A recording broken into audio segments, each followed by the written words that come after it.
morning, everybody. It is the Mike Missanelli Show, and we're talking about a win. Oh, my goodness.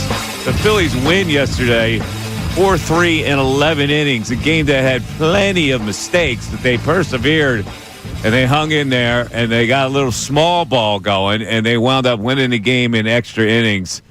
Made an error in the field. They got thrown out twice at second base. The bullpen gave up a lead. They went 2 for 13 with runners in scoring position, but they won a game.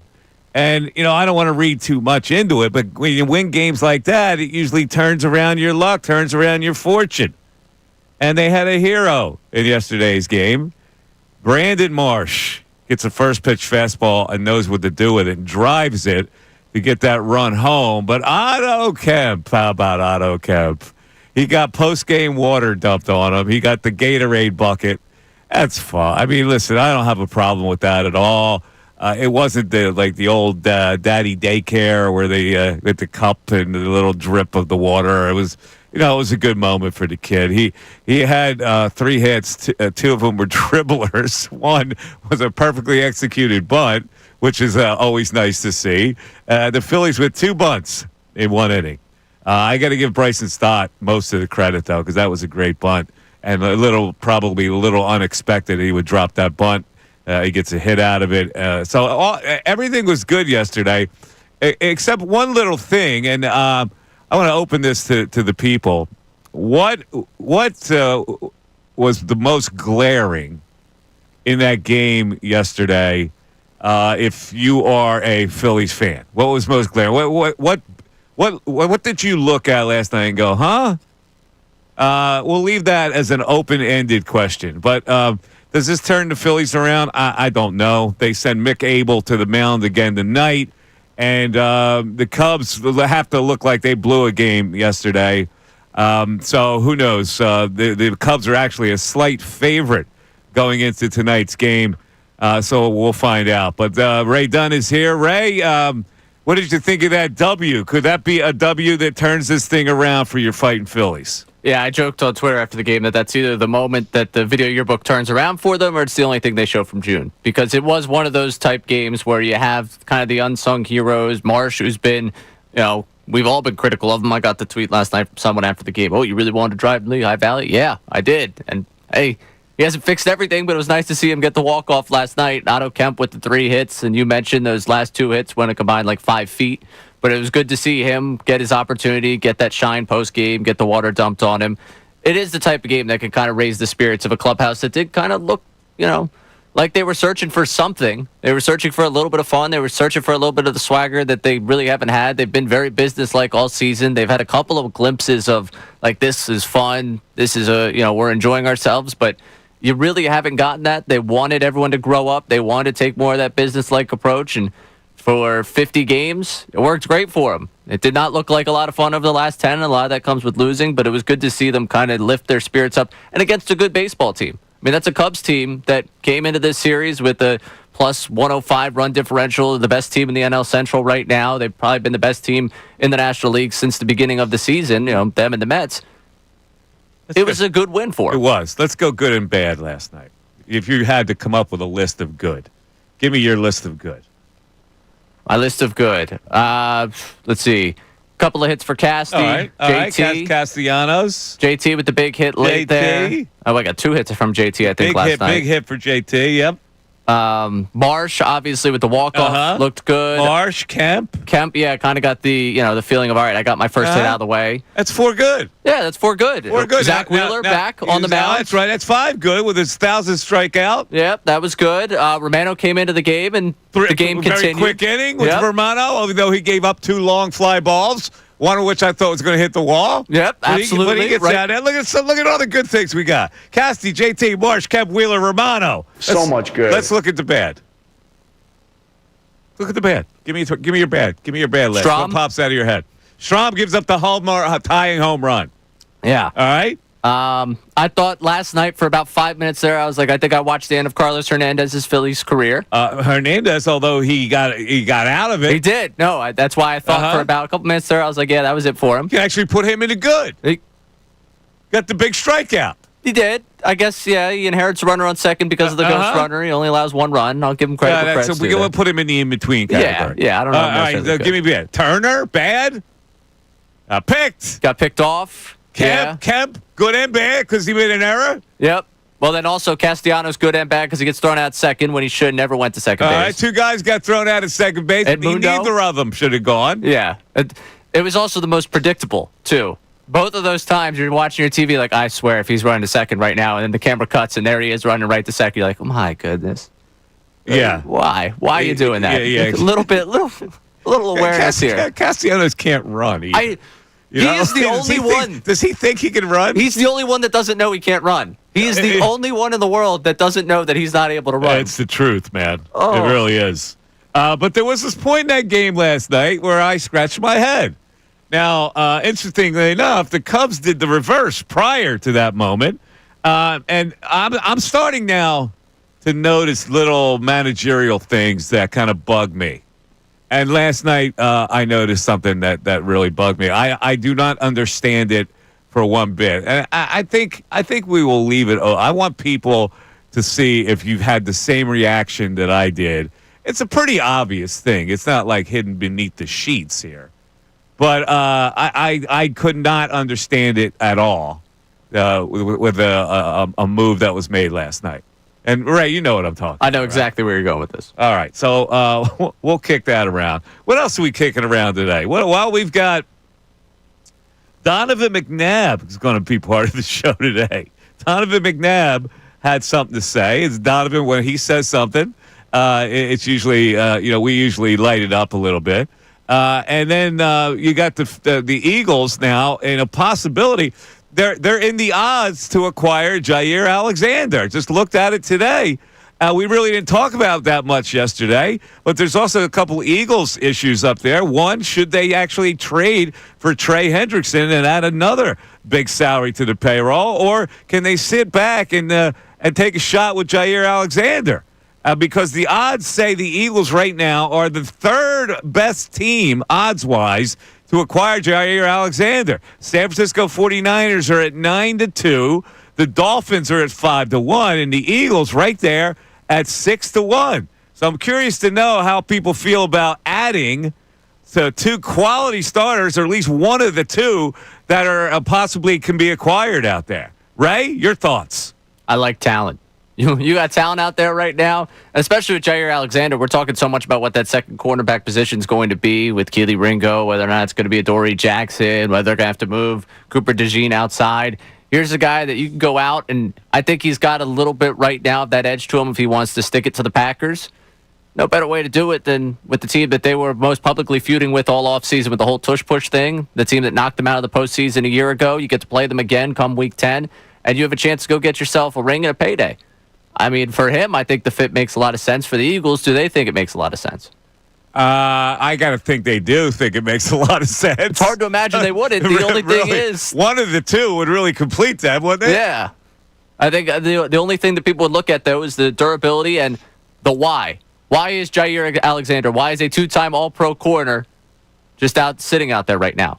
It didn't seem like his relationship with the Packers was in a great spot by the end there. And we just talked about yesterday, C.J. Gardner-Johnson, and what they viewed him inside of that NovaCare complex, the way he's viewed and how he could be a bit of a pain in the ass. Is that something that you're going to bring in with Jair Alexander? Would that be the type of mentality you're bringing in there? And would that be something that stops you from bringing in someone of that talent? All right, so we'll follow that storyline today. We'll get people's opinion on that. Here's how you get into the show. It's 610-632-0975, 610-632-0975. We'll relive some of the parts of last night's game as the Phillies break a losing streak and get a W against the Chicago Cubs, a pretty good team. And tonight they're going to be sending out Mick Abel to see if he can continue his run of good pitching lately. So it's the Mike Missanelli Show. And, again, I want to hit the text board. What did you see last night that kind of raised your eyebrows in a game? I mean, it's a little part of the game, but baseball is you pick up these little parts and you go, I don't know about that. The Mike Missanelli Show right here on 97.5 The Fanatic. Philadelphia.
right, 10:14, Mike Missanelli Show, 610-632-0975, via call, via text.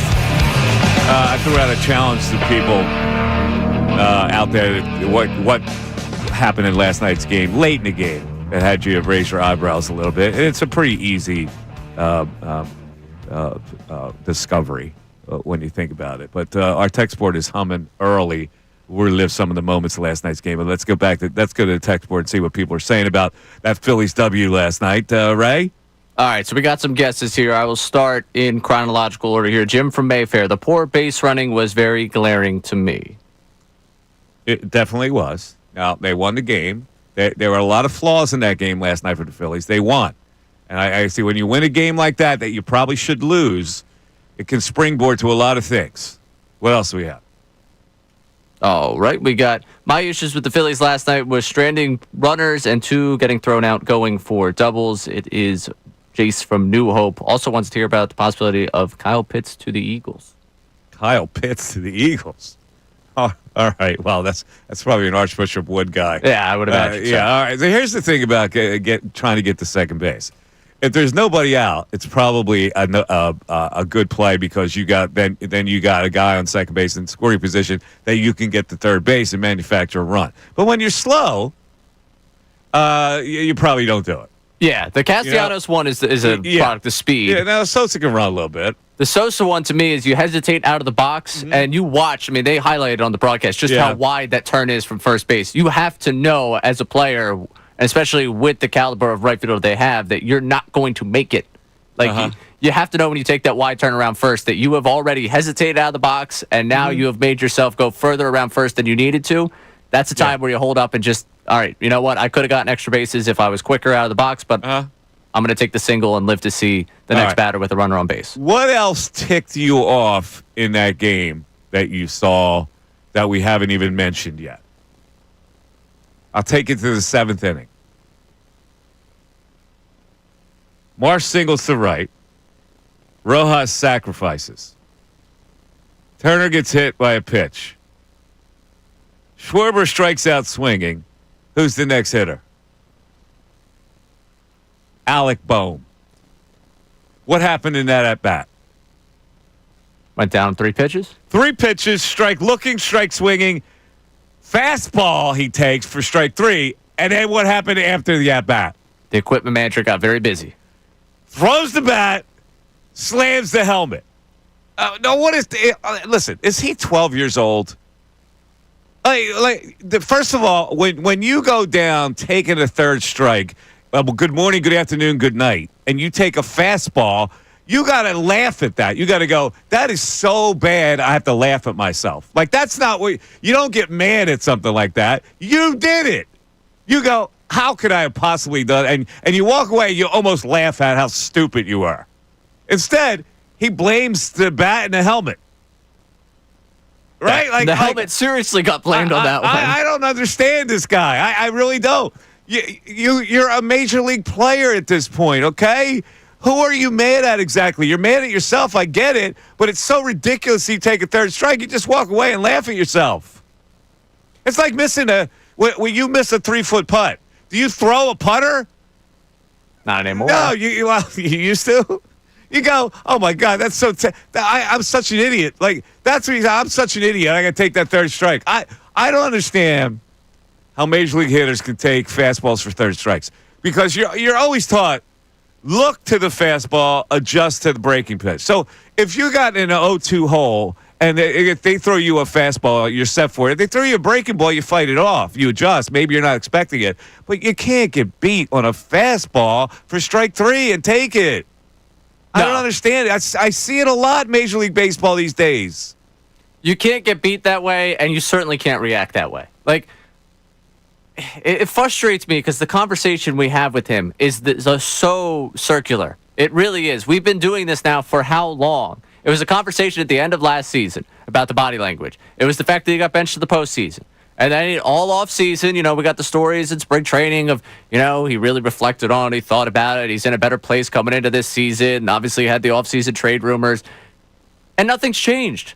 Nothing has changed. Like, we talk about, like, the daycare growing up and, everyone, it's time to be professionals here. To me, that's such a big part of all this. Like, so much of this game is mental to you. And you can see just how mentally out of the game he gets when something doesn't go his way. Yes, you struck out in that moment. It was brutal. You can't go down looking. The 3 straight pitches is terrible. But you're taking yourself out of the game. And it's, for all of us at home, it's an anticipation thing at this point. Listen, he needs to be moved.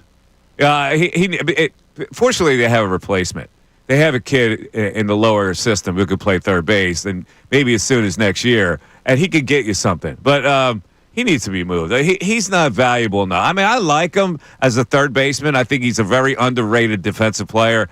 But he's a symptom of this team where he's a singles hitter like Castellanos, and he just doesn't grow up. Like when he hit into the double play later in the game, I'm thinking, oh, here comes another helmet throw.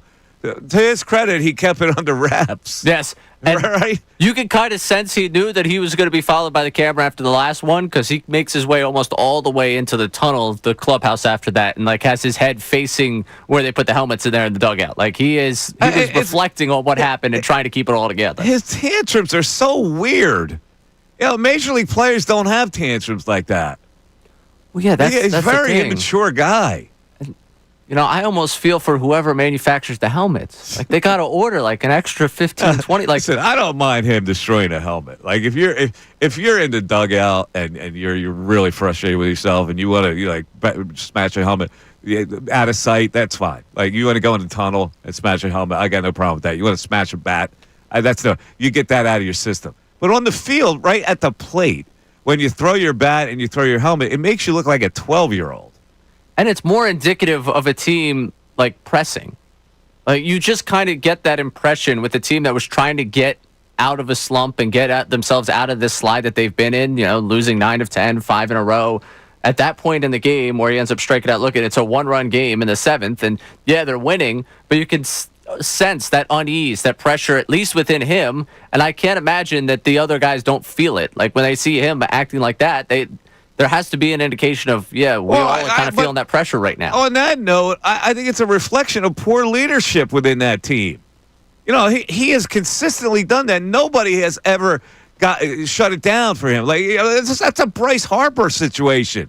I know he's not with the team now, but like a Schwarber situation, Holmes, we've had enough of that. You can't. Nobody on this team acts with less professionalism than you. It looks bad, dude, so you got to control yourself. How many times, though, do you think they've had that conversation at this point? I don't know if they do. I don't know if this team is the type of team that would have a difficult conversation with a guy. They seem to, march to their own drum all the time. It's hard for me to imagine that conversation hasn't happened. I don't know. I haven't seen anybody talk to him in a dugout or anything. It's like, I don't get that. I really don't. That should be shut the freak down from day one. It should have been shut down. This kid is 28 years old now. Yeah, well, that's the thing. Like, at this point, at some point, you have to get past that. Like, I made the joke when you talked about tossing the putter after missing the putt. Like, yeah, when I was 12 playing par 3, or playing mini golf, I would get angry. Like, as a kid, sometimes you lose that. I can't say I had it all mentally together when I was younger. And I don't play professional baseball, but at some point you got to grow past the frustration of just taking it all out on the field and taking it all out on the equipment. That's part of going through the ranks. That's part of growing up. There's a little bit of growing up that has to happen there. Listen, if you're overly frustrated, something happens to you, it's just so out of the left field frustrating. I can see what you might have. You took a third strike. This is totally on you. I don't understand the frustration part of it. It's ridiculous that you took a third strike. So it's so ridiculous that you don't react with anger. 610-632-0975. Mike Missanelli Show continues. Fanatic Sports Update. Brandon Marsh walks it off. I'm Ray Dunn with this Fanatic Sports Update. The Phillies snapped a 5-game losing skid on Monday night as they came from behind in the 11th to walk it off. JT Realmuto drove in the tying run, and then 2 bunts by the Phillies load up the bases for Brandon Marsh to drive home the game-winning run. Marsh spoke postgame about the team trying to find a way to turn it around. Every team goes through rough patches, that we're going through. But, the good teams find a way to get out of it, and that's what we're going to do. We're going to keep showing up every day and just giving our all.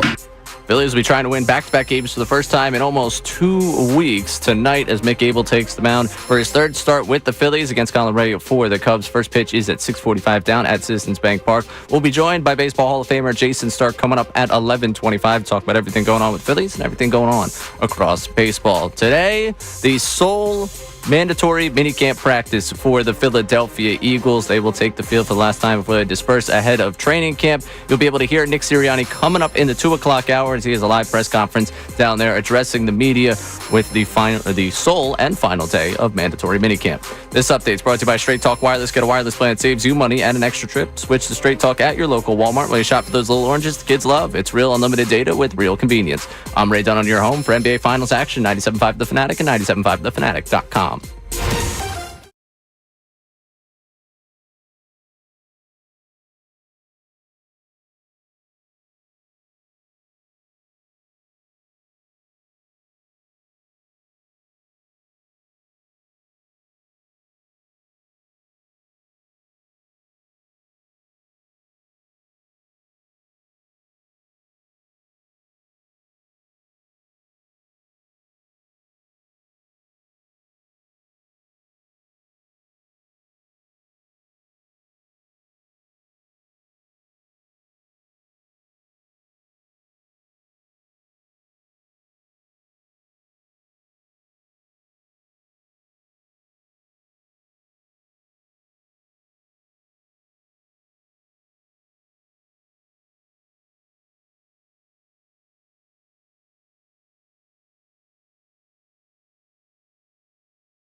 right, it's 10:29. It's the Mike Missanelli Show on a Tuesday, another dank, dark Tuesday. I'm pretty sure I've lived like 100 years. I'm pretty sure this is the worst spring I can ever imagine. I mean, we've had 3 rays of sunshine the whole spring. I don't remember what the sun looks like. It's unbelievable. Where do we live here? What is this, Seattle? Yeah, I thought we moved to Portland, honestly. It's ridiculous. Are we going to get sun tomorrow?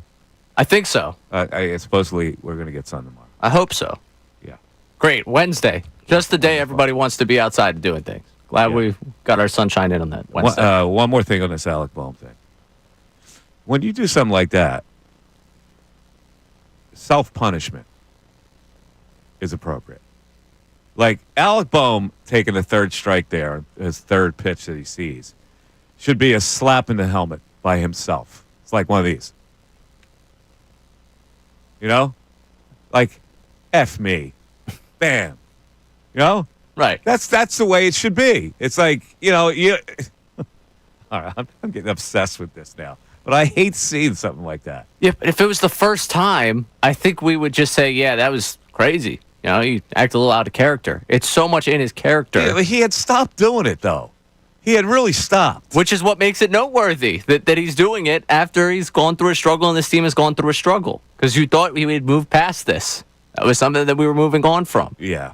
And that's like people say, well, I care more about his play on the field. That's the reason we talk about this is because it concerns his play on the field. Because if he's in his own head, that's not going to help a guy up at the plate that can't figure it out. Exactly. Normally you take that into the field. Now, to his credit, he hasn't taken it to the field. Which is good. Yeah. Now, he's playing an easier position right now, so.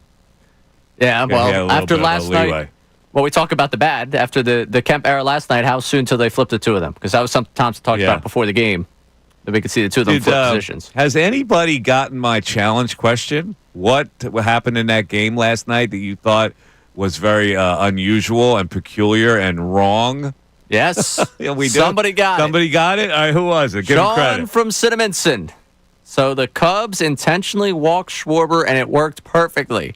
Why didn't Thompson walk a guy hitting .351 with runners in scoring position and walk Crow Armstrong, who then got the go-ahead hit? Explain this to me. Can somebody explain this to me? Like, I say all the time that managing a baseball game is not that difficult, right? P. Crow Armstrong is a lethal weapon for them right now.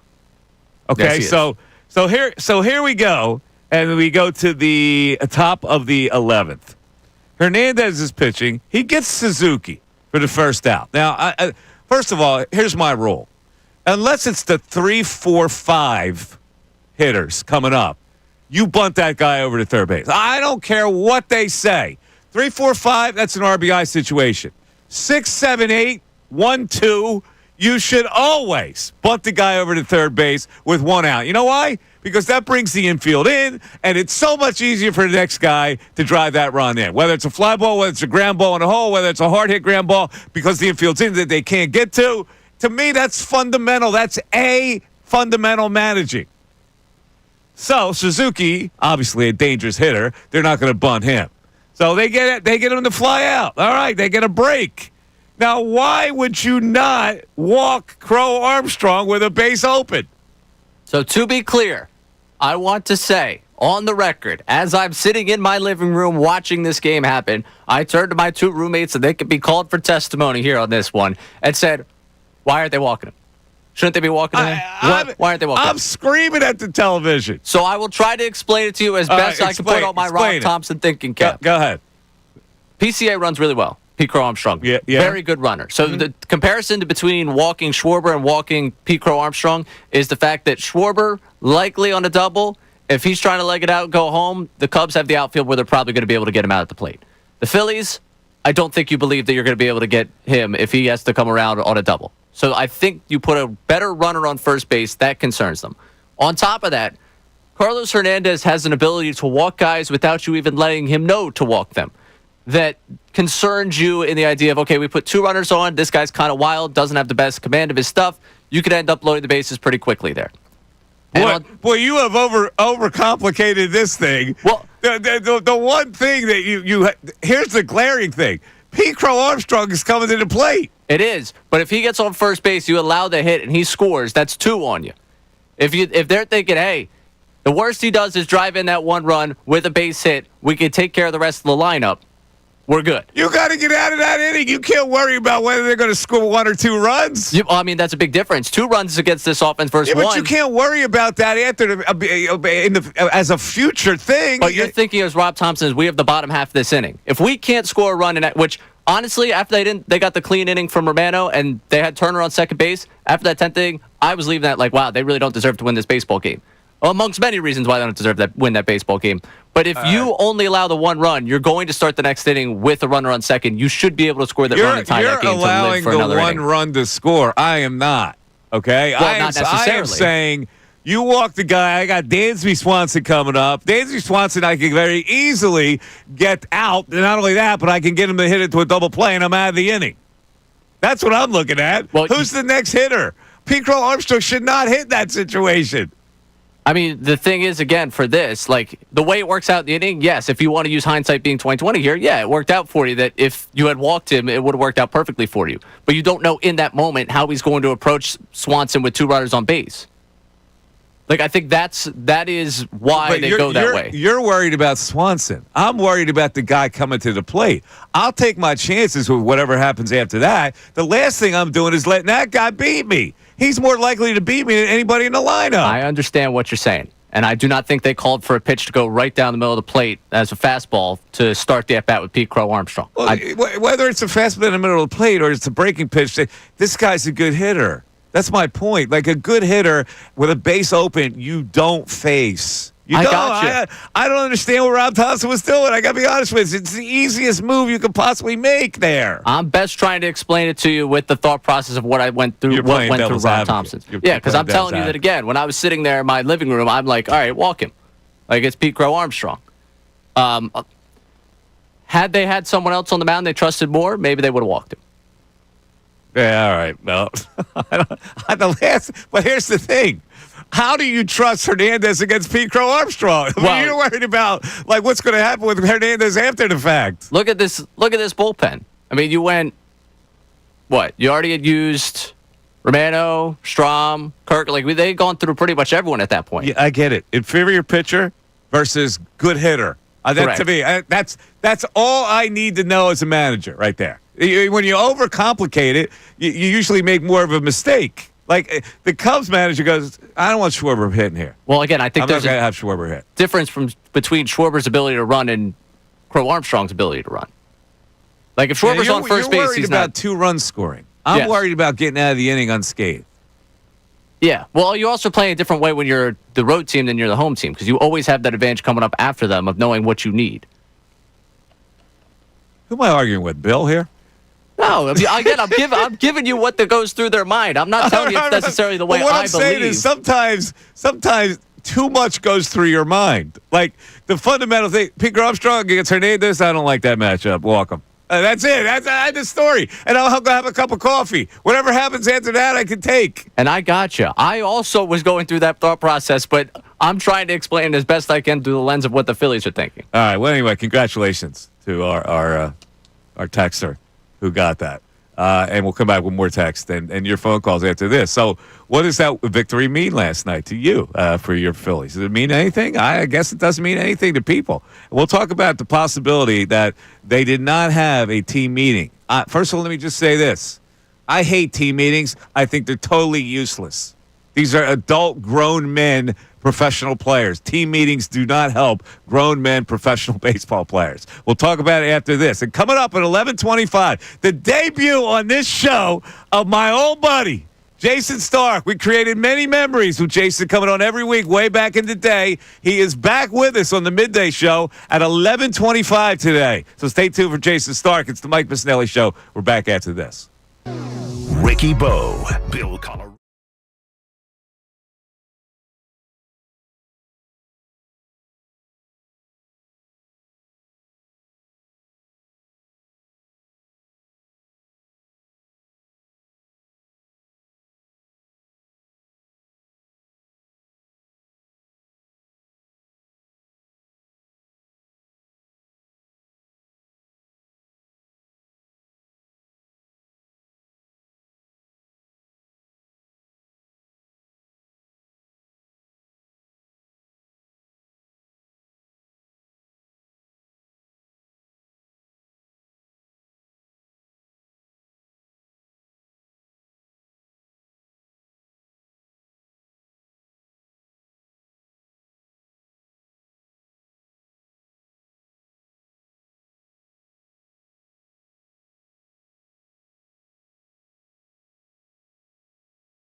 Mike Missanelli Show, 97.5, The Fanatic. All right, let's go to the text board, and then I want to go on my rant about team meetings.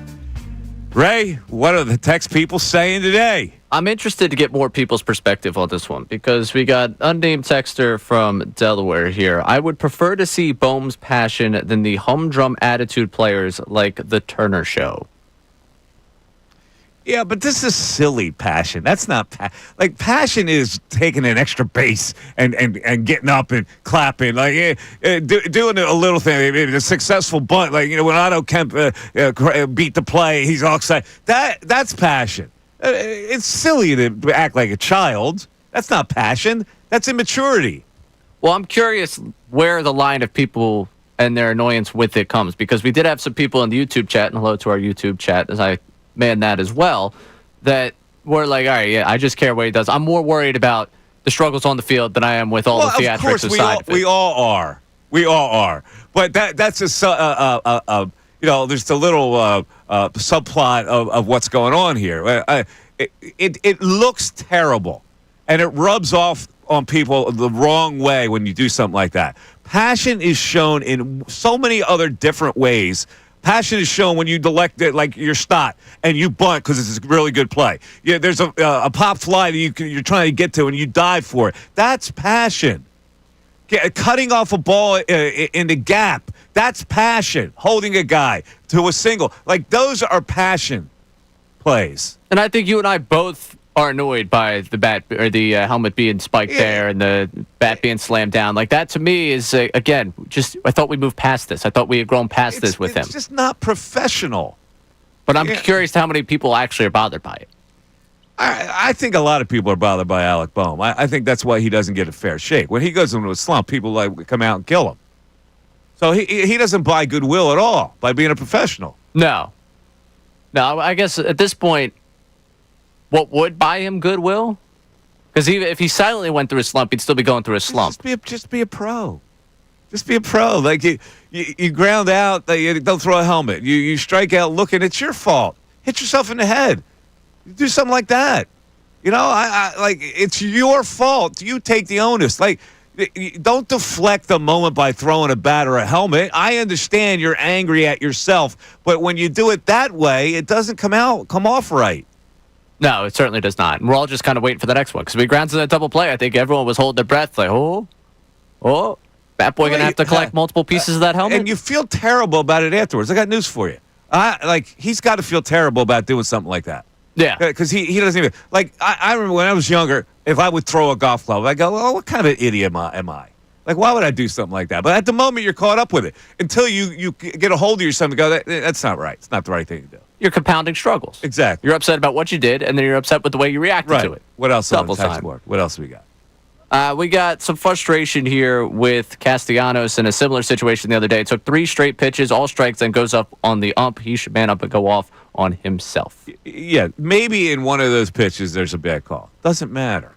If you're going to take a third strike, people, listen, Major League Baseball is hard, right? They don't throw pitches that you expect in a certain count. I get it. So if you're going to strike out on a breaking pitch, and it's a great breaking pitch, there's nothing you can do about that. But when you take a fastball for strike 3, I don't understand it. I really don't. And I also don't understand taking a first pitch fastball. I don't get that at all. This is what I call aggression. Like, to me, it's really a hitting coach should be preaching a simple thing. You get a cookie first pitch, let it go. Like, you should not have a mindset to take. Now, if he throws you a breaking pitch for a strike and he got you, that's fine. That's all right. All you are is 0-1. Now, when you got 2 strikes on you, you can't let him get past you with a fastball. If he throws a great breaking pitch, you strike out on that, you can't do anything about that. A fastball, you should be geared up and you can adjust the breaking stuff. That's the way hitters are taught.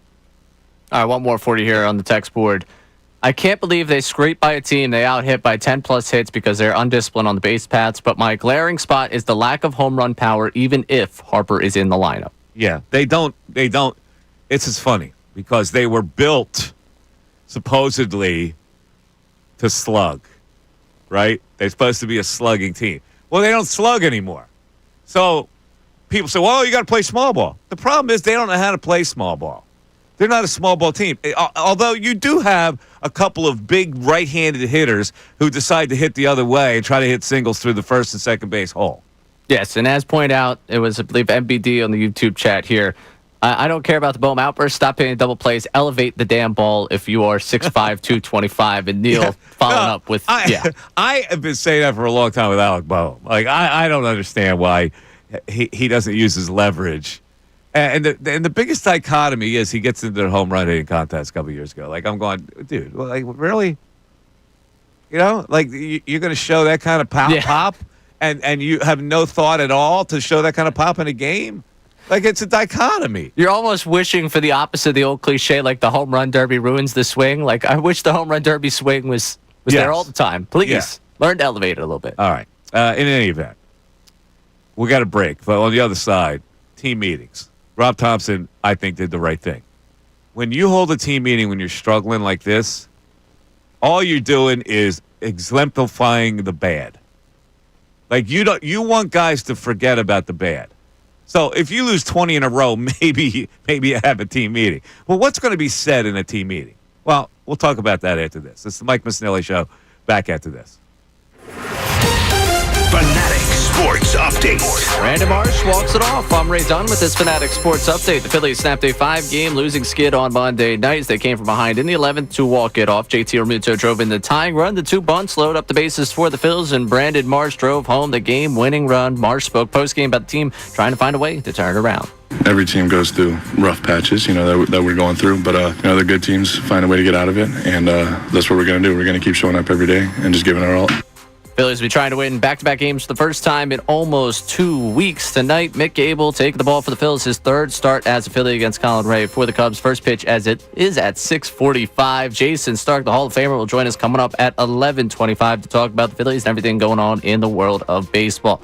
Elsewhere in South Philadelphia today, Eagles holding their sole mandatory minicamp practice today. The only thing standing between them, a break and then training camp. You'll get a chance to hear from Nick Sirianni at 2:10 during Unfiltered. Sirianni's going to be on the show that his cousin's now hosting, Bill Colarulo and Ricky Batalico, as Sirianni addresses the media for their 1 day of minicamp practice. This update brought to you by Mercedes-Benz. The Mercedes-Benz Dream Days are back with offers on vehicles like the 2025 E-Class, C Elite Coupe, C-Class, and EQE Sedan. Hurry it now through July 31st. Learn more at MBUSA.com/dream. I'm Ray Dunn, your home for NBA Finals action, 97.5 The Fanatic and 97.5thefanatic.com.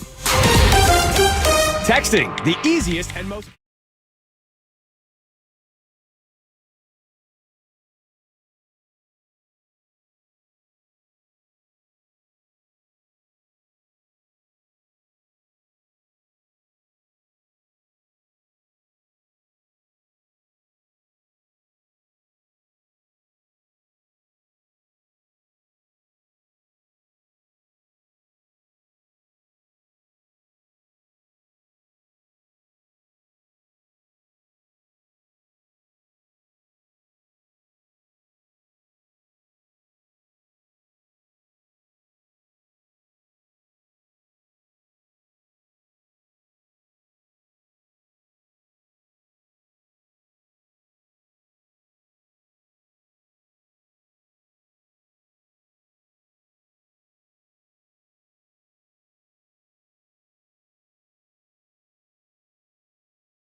The Mike Missanelli Show. Jason Stark at 11:25. We'll talk some baseball issues. You know, Jason is a pacifist when it comes to the retribution. And he's an old school baseball guy. He's been covering baseball since the 70s. And so he's seen the retribution era. But Jason is no longer about that. And so we're going to maybe have a little battle on that Bryce Harper when he get hit by Spencer Strider, because I believe that put the Phillies in. It didn't put them in the slump, but it didn't really get their blood charged up enough, and they went through a malaise. Now, is it a coincidence? Maybe it is. Maybe it's a coincidence, but maybe it's not. So that's why I said Ozzie Albies was the guy you had to hit the next inning. We're doing this one again? No, I'm doing this with Jason. All right. I was going to say, correlation, not causation. I'm just teasing it. There were some people last night when Turner got hit that wanted retribution. Turner got whacked. Yeah. I was very, very upset. My fantasy team right there. What was the situation there? Up and in late, though. That was like closing innings. What was it? Was it a situation where they could afford to hit him?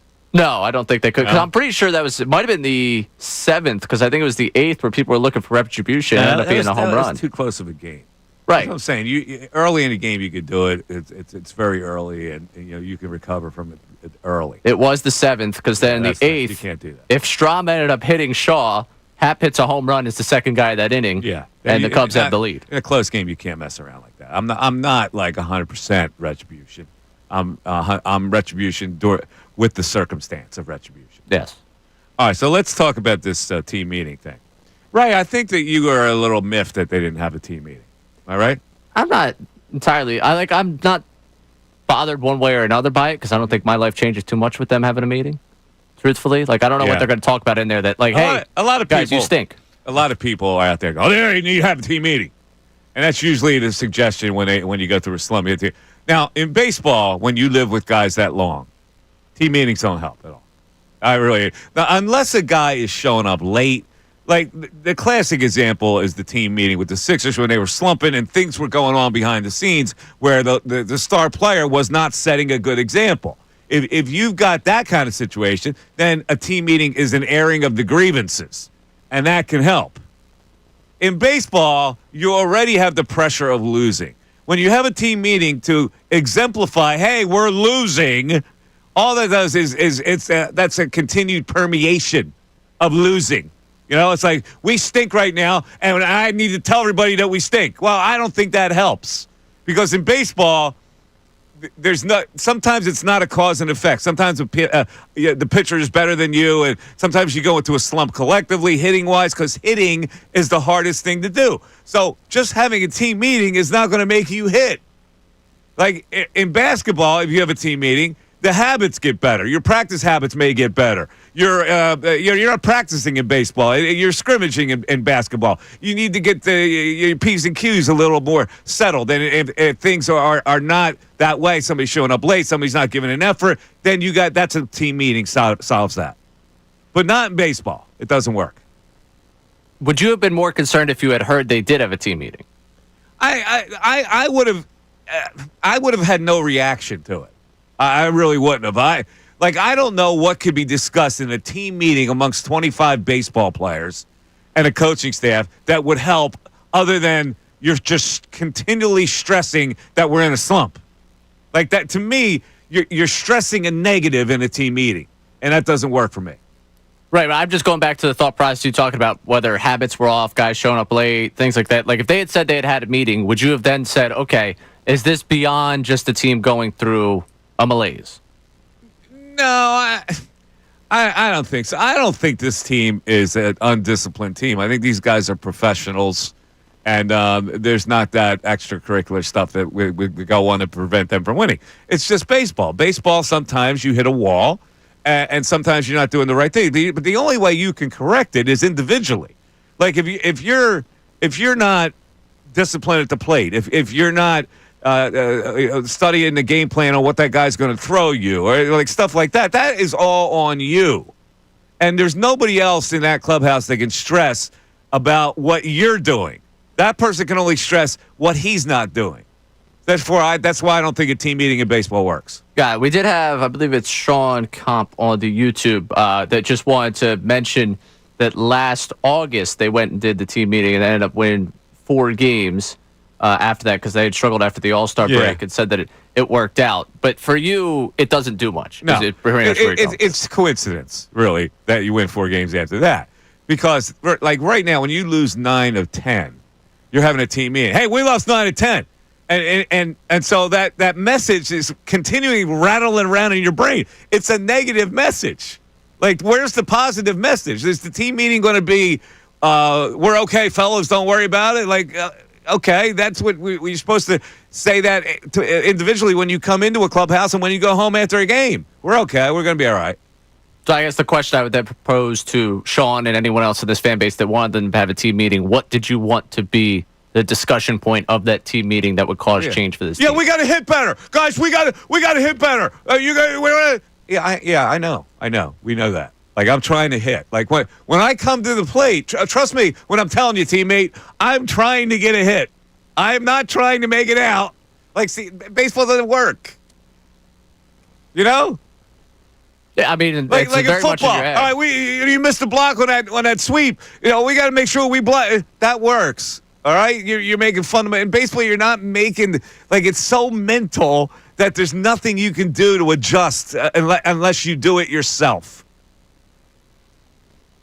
I'm fine with it. Like I said, my life wasn't changed very much by their baseball not meeting. A lot of people. It's not a team sport. It's not. It's a collection of individual achievement. You're listening to Mike Missanelli Show. It's 97.5 The Fanatic. It's WPEN HD1, Burlington, Philadelphia, and we're broadcasting from the Comcast Business Studios, powering possibilities. Okay, Rob Thompson said this. I think it's natural to try to do too much when you're going through something like this, which is another thing I don't believe. I don't believe that they're trying to do too much. That's the biggest BS throwaway line that I've ever. They're trying too hard. There's no such thing as trying too hard. You don't think so? No. The grip of the bat too tight? No. There's no such thing as trying too hard. I think there's such thing as trying to do too much. Like what? Give me an example. Trying to play out of character. Trying to do too much is to try to take an extra base? Trying to take an extra base. Okay. That's fair. When you're one of the guys that I think every time that we watch Johan Rojas swing, I think we could all say he's trying to do too much. That swing is way too big for him. Like, I think there's guys that try and play out of character. And I think when you start to go through a malaise like they did, are you trying to drive the ball a little bit too much? Are you hunting a pitch that really you shouldn't be because you're trying to be the hero instead of just doing your job? Oh, that's fair. I don't know. I just think that baseball is like it's so speculative that I don't think you can try. What you're trying to do is get a hit. That's what you're trying to do. And in a situation where you're trying to take an extra base, it does make a lot. That doesn't mean you're trying to do too much because fundamentally you go, if I get to second base and nobody out, that's going to give us a bonus. Now, he's going to have to make a perfect throw. The odds are in my favor that I can get there. Well, the fact of the matter is you sometimes overrate your speed and you don't get there. But thinking about taking that base is not a reflection to me of trying to do too much. It's trying to do a fundamental thing that gets your team an advantage. I understand what you're saying there. I would say that both the examples last night, them trying to take an extra base, were dumb in my opinion. All right, so did Sosa try to take an extra base with nobody out? Was there nobody out with both of those, or was there an out? I believe with Sosa, there was nobody out. Okay. And I think also Castellanos was nobody out. Nobody trying out. to get to both All right, of them. so again, like that's an era of hustle. And hustle has a benefit to it. Like a frivolous thing trying to do too much is like an example would be 1 out, fly ball to medium right field, and you tag up, try to go to third. That's trying to do too much because there's no valid reason to do something like that. Correction on the Sosa one. There was 1 out. Okay, well then probably Sosa should not have done that. But with nobody out, I don't blame Castellanos.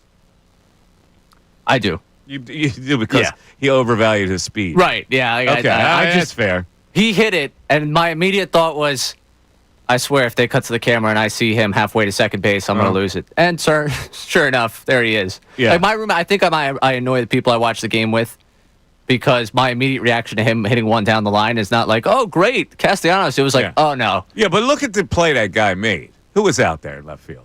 Who made that play? Suzuki, right? He's their left field. What? I don't know. Was it Suzuki? Was it? Was it Suzuki? Well, whoever it was. He's their DH. Left field, Hap's out there. Yeah, Hap made a good backhand on that and came up fire. Like, he made a perfect play on that. And he made a perfect throw. If we're talking about things I want said, I would probably be, hey, Cassie. Unless that ball hits the wall. All right. Don't think about the it's extra fair. base. But what I'm saying is that, to me, is not an example of trying to do too much. That's a fundamental good play. He just got thrown out. Yeah, I guess we'll just not see the same side of that one because I don't think it's a good play for a guy of his speed to try and take the extra base. But a guy on second base with no out is a pretty good play, isn't it? Well, absolutely. When you hit a ball that's worthy of getting you on second base. Okay. All right. I think that's just a awareness of who you are. Here's what Rob Thompson said. I think it's natural to try and do too much when you're going through something like this, but every team goes through something like this every year. My 40 years in the game, especially in the big leagues, every year there's going to be a team or teams going through something like this. Just got to fight. These guys are doing the right things as far as preparation, and they're playing hard. Okay, so if they're doing that, then a team meeting would have been useless. I think the energy level is up, but of course the frustration level is up as well, and you just got to ride the wave. And he expects his players to lean on their experience to figure out how to shake off the slump, which I think is the right thing to do. I didn't have a problem with it. Really. All right. I think some people had a problem with it because they just want to hear that they're trying to take steps to correct things. The one thing that came out of this, so we could play this after the break, what he said about Kevin Long. He said Kevin Long is the best hitting coach in the game. Yeah. A lot of people yesterday. I was just scrolling. I'm just laughing to myself as the fan base, because he's going to back his guy. But this fan base, the way they felt about it, I don't know how many people actually heard it live and heard what he had to say. We've got the audio for you. Okay. All right, we'll talk about it. Kevin Long's got that reputation of being a fine hitting coach, which tells me that, to me, means that hitting coaches are sort of irrelevant. Because if he has the reputation of being a good hitting coach and these guys aren't hitting, then it can't be his fault. It has to be the hitter's fault. One would think that, right? Yes. All right, what else Rob said is we're 1-9 right now in the last 10. I thought this rationale here. But if you stretch it out to 15 games, why would you do that? Why would you stretch it out to 15 games? If you stretch it out to 15 games, we're 5-10. Yeah, well, okay. But I don't want to stretch it out to 15 games. I want to look at the last 10. 610-632-0975. We're back after this. We want to hear from you. So text us at 610-632.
7-11 on the Mike Missanelli Show, right here on 97.5 The Fanatic. If you want to climb into the show, 610-632-0975. I'd love to hear your opinions via a telephone call or text. We're getting a lot of texts today. So the last where we last left you before the break was Rob Thompson calling Kevin Long the best hitting coach in baseball, and a lot of people guffawed at that.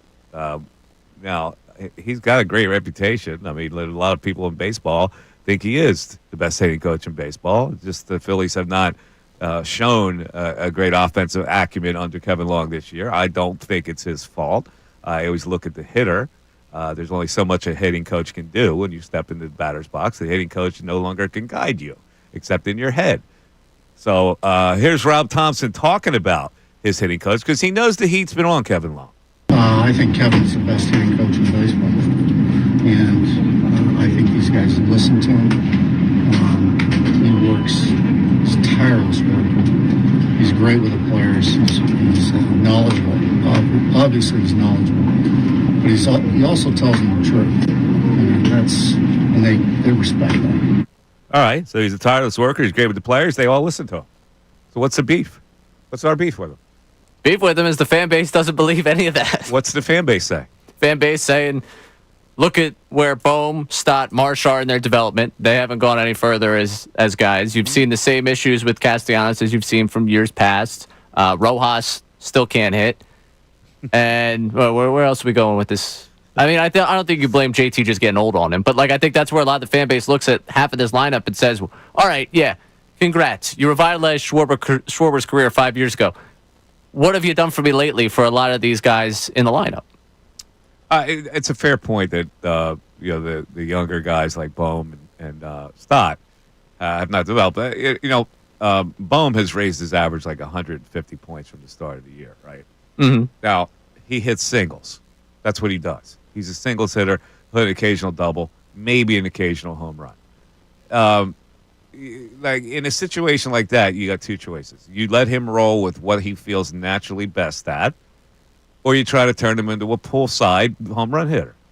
Now, the player has to be willing to do that. So if I'm Kevin Long, I go, I sense that he's not willing to do that. This would take too long of a transition to turn him into a pull side hitter. So let's just work and try to improve what he does best. I mean, I don't know. I'm not in Kevin Long's head. I don't know. Stott should be a better hitter than how he is. If you want to blame Kevin Long for that, I guess that's fair. But, Stott has also been a pretty good hitter here at points. So what Kevin Long only helps him occasionally? To me, it's all about the player. Yeah, I mean, I can't really tell you that I think Kevin Long's to blame for this. I think when you look at the personnel he's got, I don't know if he has the best I go back to the Fangio quote when he got here, talking about the best defenses he had talent. The talent that he's working with here in Kevin Long is obviously flawed. There are flawed hitters. They do some things well, but not they are not complete hitters. The guys that I think that we all point at and say, well, why have you made them better? Well, why haven't they gotten better? Are they reaching their ceilings? Are their ceilings something that you just don't want to admit? You want to point to the coach instead of point to the player? To me, that's where this conversation becomes more about the players than it does about the hitting coach. And I think what you say about getting up there to bat, compare it to another sport, how many people out there have taken golf lessons? And how many of you still suck at golf? It's one thing to be told how to swing, how to make contact, how to do something the right way. It's another thing to put it into practice and do it consistently. And that's something off a tee. We're talking about something moving 100 miles per hour, 95 miles per hour, and trying to do it in that situation. There's not so much you can do for you except for when you come back, say, hey, look at this, look at that. This is what you should be doing. This is what you should be doing.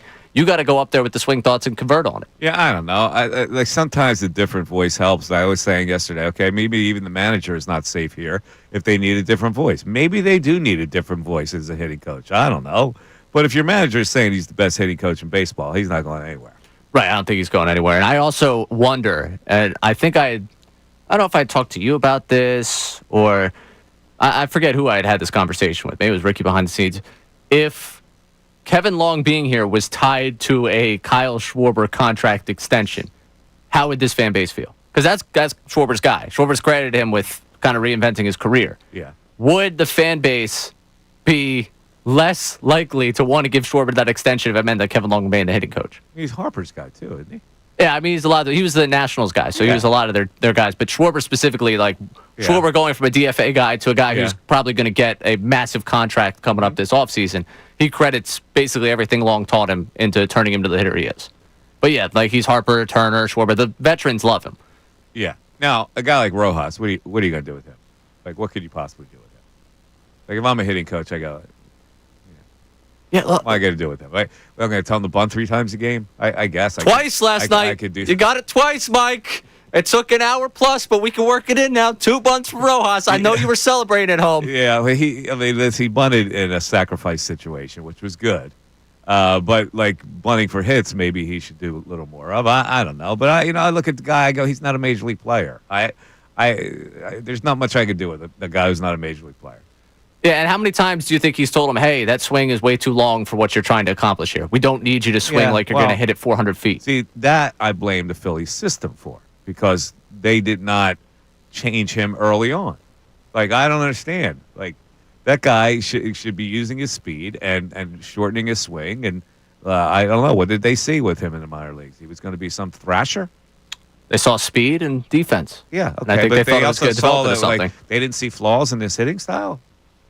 Sure, they saw flaws in it. I think if you look at their center field situation over the last 5-6 years, however long it's been, I mean, it feels like it's been forever. Since Victorino, it's all been flawed. Yeah, I don't know. I just get I try not to react to him anymore. Come on, 2 bunts. You felt some type of way last night with those 2 bunts, Mike. I don't react to him. Oh, come on. You enjoyed it. Last night they got lucky because they pinch hit Marsh in that situation, right? Mm-hmm. And then and Rojas, would they have pinch hitted for Rojas the next at bat? You would think. Because Marsh got on, they allowed Rojas to come up and bunt. You would think so. 610-632-0975. Jason Stark is coming our way in 5 minutes' time right here on the Mike Missanelli Show on 97.5 The Fanatic. Fanatic Sports Update. Brandon Marsh walks it off. I'm Ray Dunn with this Fanatic Sports Update. The Phillies snapped a 5-game losing skid on Monday as they came from behind in the 11th to walk it off. JT Realmuto drove in the tying run and then 2 bunts load the bases up for the Phillies. Brandon Marsh drove in the game-winning run, and Marsh spoke postgame about this team trying to find a way to turn it around. Every team goes through rough patches, that we're going through, but the good teams find a way to get out of it, and that's what we're going to do. We're going to keep showing up every day and just giving our all. The Phillies will be trying to win back-to-back games for the first time in almost 2 weeks tonight. Mick Abel makes his 3rd start as a Philly against Colin Ray for the Cubs. First pitch for tonight's game is at 6:45, and coming up in a couple of minutes, the Hall of Famer Jason Stark joins us to talk about everything going on with the Phillies and around the world of baseball. Stay tuned for that. Elsewhere in South Philadelphia today, the Eagles are holding their sole mandatory minicamp practice. We will hear from the head coach, Nick Sirianni. He will talk to the media at 2:10. They will carry that live for you on Unfiltered coming up at 2 o'clock. This update is brought to you by Mercedes-Benz. The Mercedes-Benz Dream Days are back with offers on vehicles like the 2025 E-Class, CLE Coupe, C-Class, and EQE sedan. Hurry it now through July 31st. Learn more at MBUSA.com/dream. I'm Ray Dunn, your home for NBA Finals action, 97.5 The Fanatic and 97.5thefanatic.com.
All right, it's 11:25, and it is the Mike Missanelli Show, and we're talking Phillies baseball, and it is an extreme pleasure for me to introduce my next guest, which is like meet the new boss, same as the old boss. He is one of the most prominent baseball writers in America ever. Writes a wonderfully interesting baseball column for The Athletic. He's got his own podcast, and unlike me and maybe Pete Rose, he is in the Baseball Hall of Fame. It is the great Jason Stark joining us. Jason, great to have you back on the Mike Missanelli Show. Mike, I've missed you, man. How are you? Good. How you doing? I am living a dream. How are you doing? You're still living a dream. You're going to live it forever. It's unbelievable. Your stamina is unbelievable to me. Yeah, let's go for that. Why not? All right. Sounds good. Jason, let's get to the business at hand here. We got a struggling ball club. They win a game last night. They probably shouldn't have with all the mistakes that they made and how the Cubs let them off the hook a few times. But where is this team right now? Because yesterday we talked about maybe they're not even a playoff team. Yeah, well, you want me to hit you with a little stat of the week? Yes. And then we'll kind of segue into it from Let's do it. Okay. Obviously, before last night, they'd lost 9 out of 10. And I know we love to overreact to losing 9 out of 10. I get it. I'm from here, especially when you get swept by the Pirates. I understand why people overreact. But here's a stat that I think puts it in a little perspective. And then I've got a takeaway I can't wait to hear you react to. So it's not fatal to lose 9 out of 10. 3 Phillies teams in the last 50 seasons have lost 9 out of 10 and still made the playoffs. So the most recent was the 2011 team. That probably shouldn't count. It was late September. It was after they clinched. They kind of lost interest in trying to win 108 games or whatever they were doing. So we'll put that aside. But the 2009 team, which obviously was the same group that had won the World Series, lost 9 out of 10 in June when they were in first place by 3 games, and then that team went back to the World Series. It was very similar streak in many ways. And then there's one more. This was probably the craziest one. This was the 1976 Phillies. They were 83-42, Mike. They were 15 games up on the division. It was late August. They looked like they were the best team in baseball. And then they basically freaked out the town by losing 9 of 10. They turned a 15-game lead into a 3-game lead in a little over 2 weeks. But they still won the division, got blown out by the Big Red Machine. But my point is, it happens. And having said that, here is my big-picture observation of these Phillies. This is such a star-driven team. And then they spent last week without, I think their 2 biggest stars, Bryce Harper, Zach Wheeler. And you know what it reminded me of without those guys, Mike? The Sixers. I exempt Kyle Schwarber from this, obviously, and most of the starting rotation. But the Sixers thing is because the supporting cast looked like a bunch of players who have not taken that next step to be more than that. And that's what the Sixers looked like to me all last season. So, Mike, what do you think? Well, first of all, I'm glad to see you're still high on the Embiid-Paul George collaboration, and you think that's going to get better. But I'm using the term "star" to describe him because I guess that's what he is. Yeah, no, I get it. It's a pretty good analogy, and so what you're saying is panic is not it should not happen right now. They're fine. They're going to be fine. Is that what you're saying? You got almost 100 games left. Uh-huh.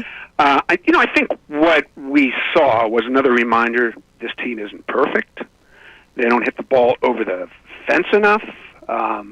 Look, they're on pace to hit 50 fewer homers than 2 years ago, and that's bizarre. They don't catch the ball well enough. Bullpen, I would say, has a very small circle of trust, and Bryce's wrist is a huge worry. It really is, considering the torque that he swings with. So, all right, so now you throw me a curveball, because on one hand, I'm not supposed to worry, and then you just point out these flaws that make me worry. Well, They're not perfect. There's a lot of reasons to wonder how it's all going to turn out. Bryce is an X factor. I mean, I don't think he'll be out for 2 months, and assuming he's not, if this is a playoff team because of starting pitching, and they have a surplus of starting pitching that they can use to help the bullpen. Dave Dombrowski will trade for a back-end reliever at some point here in the next few weeks.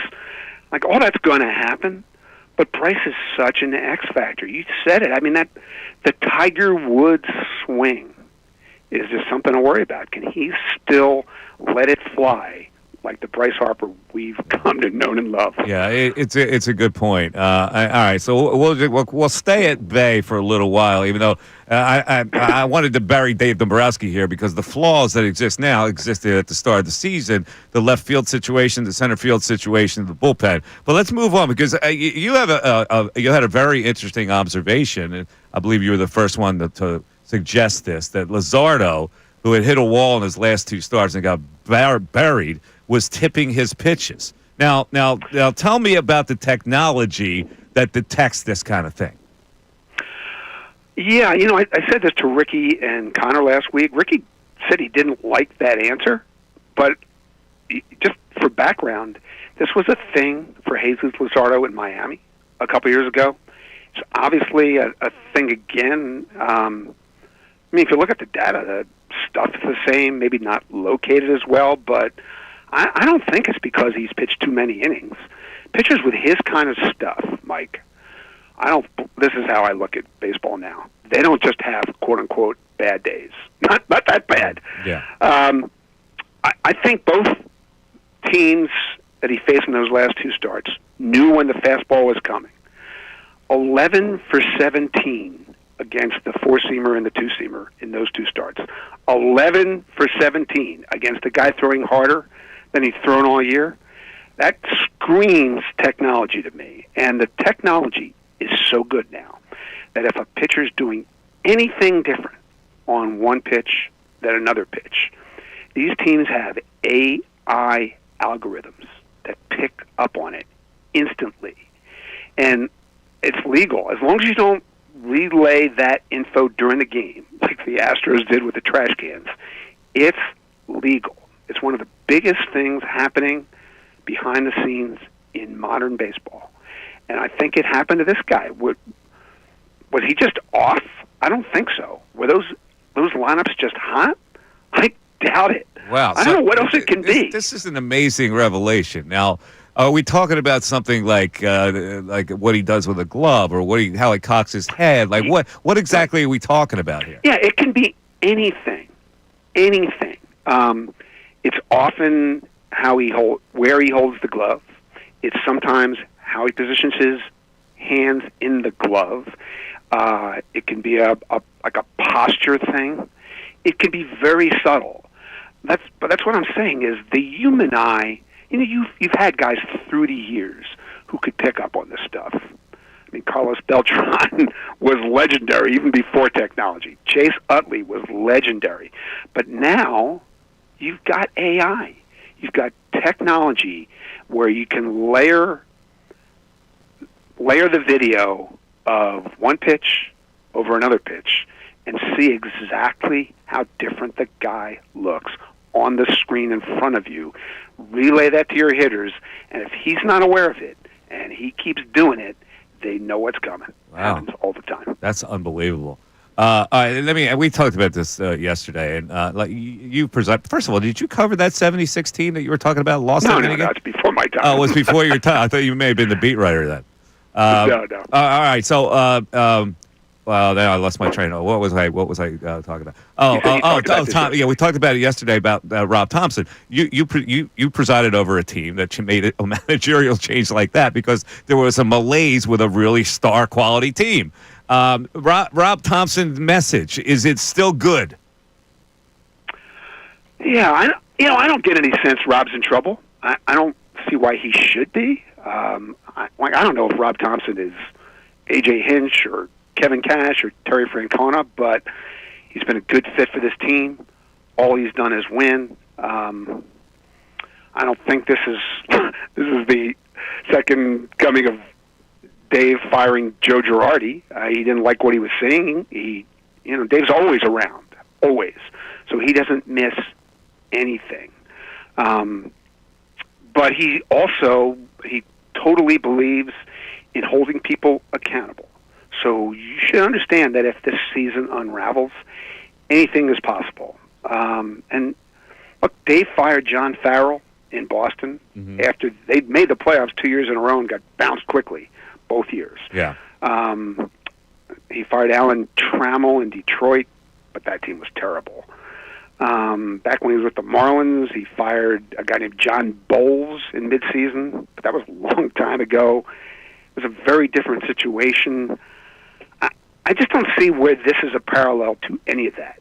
You tell me why Rob Thompson should be in trouble. No, I don't think he should be. It's not his fault. But again, like GMs look at this and they go, maybe a different message. Because when you change it up, people come in and they go, well, I got to win over this guy now. And it kind of changes your mindset. Yeah, again, I don't think so. Okay. Anything's possible. Anything's possible. But all right, if this team's going to hit 50 fewer homers than it hit 2 years ago, how is the offense possibly going to be as good? And if the offense isn't anywhere near as good and the bullpen isn't as good, does that sound like a motivational thing from the manager? I think there's other stuff going on. Yeah, no, I hear you. All right, last thing I want to talk about quickly is I love to have these discussions with you because, Jason, you've turned into a pacifist when it comes to baseball. You're a pacifist. Retribution is no longer part of your vocabulary.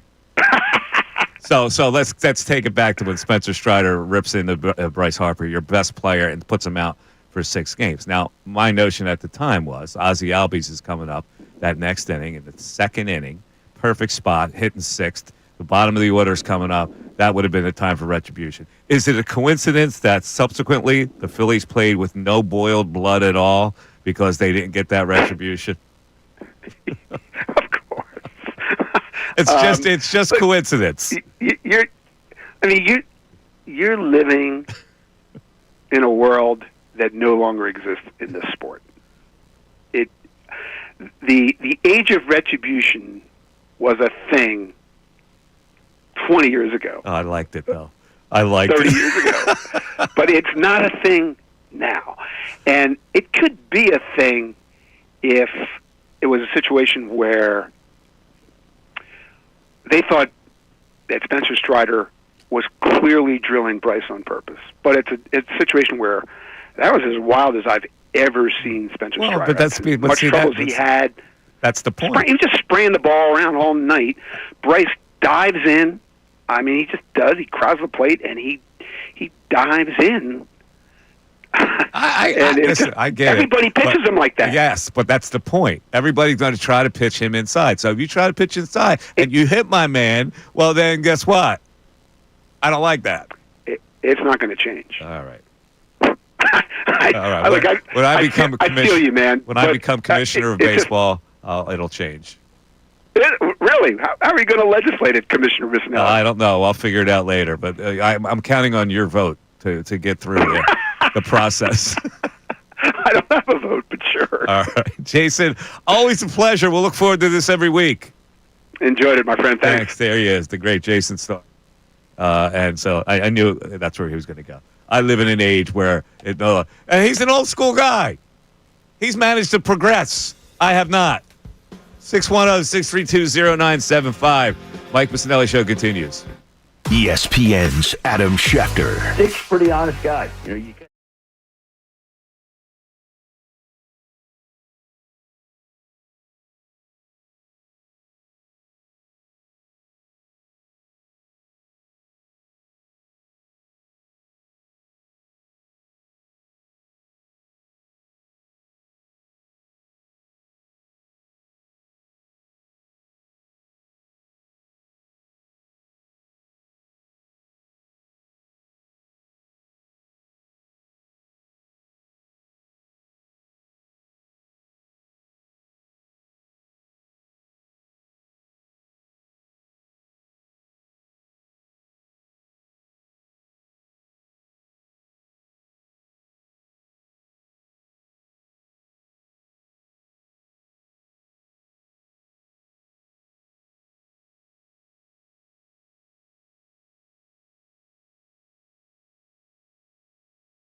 You just heard Jason Stark, one of you were listening. Hopefully you were. And he had this great revelation about how AI can pick up whether a pitcher is tipping pitches. Now, we didn't get the actual thing that Jesus Luzardo was doing that made everybody expect fastball when he was throwing fastball. So, but apparently they know. So, Ray, were you startled by that? Yeah, I was shocked on that one. That's incredible that we have the technology to figure that out, but this was the immediate takeaway that I had and our YouTube chat immediately jumped to. Okay, what was it? If the teams picked up on that, you watched him have the worst start of his career. How after that start did you not pick up on it ahead of the second terrible start? It's a good question. It's a good question. Maybe they just chalked that up to everybody has a bad start. But here's the thing I thought about. Even if you know a fastball is coming, a well-located fastball can beat you anyway. You know what I'm saying? You know a fastball's coming. If it's well-located, you're still not going to do much with it. Or you still may be able to beat you with a high fastball.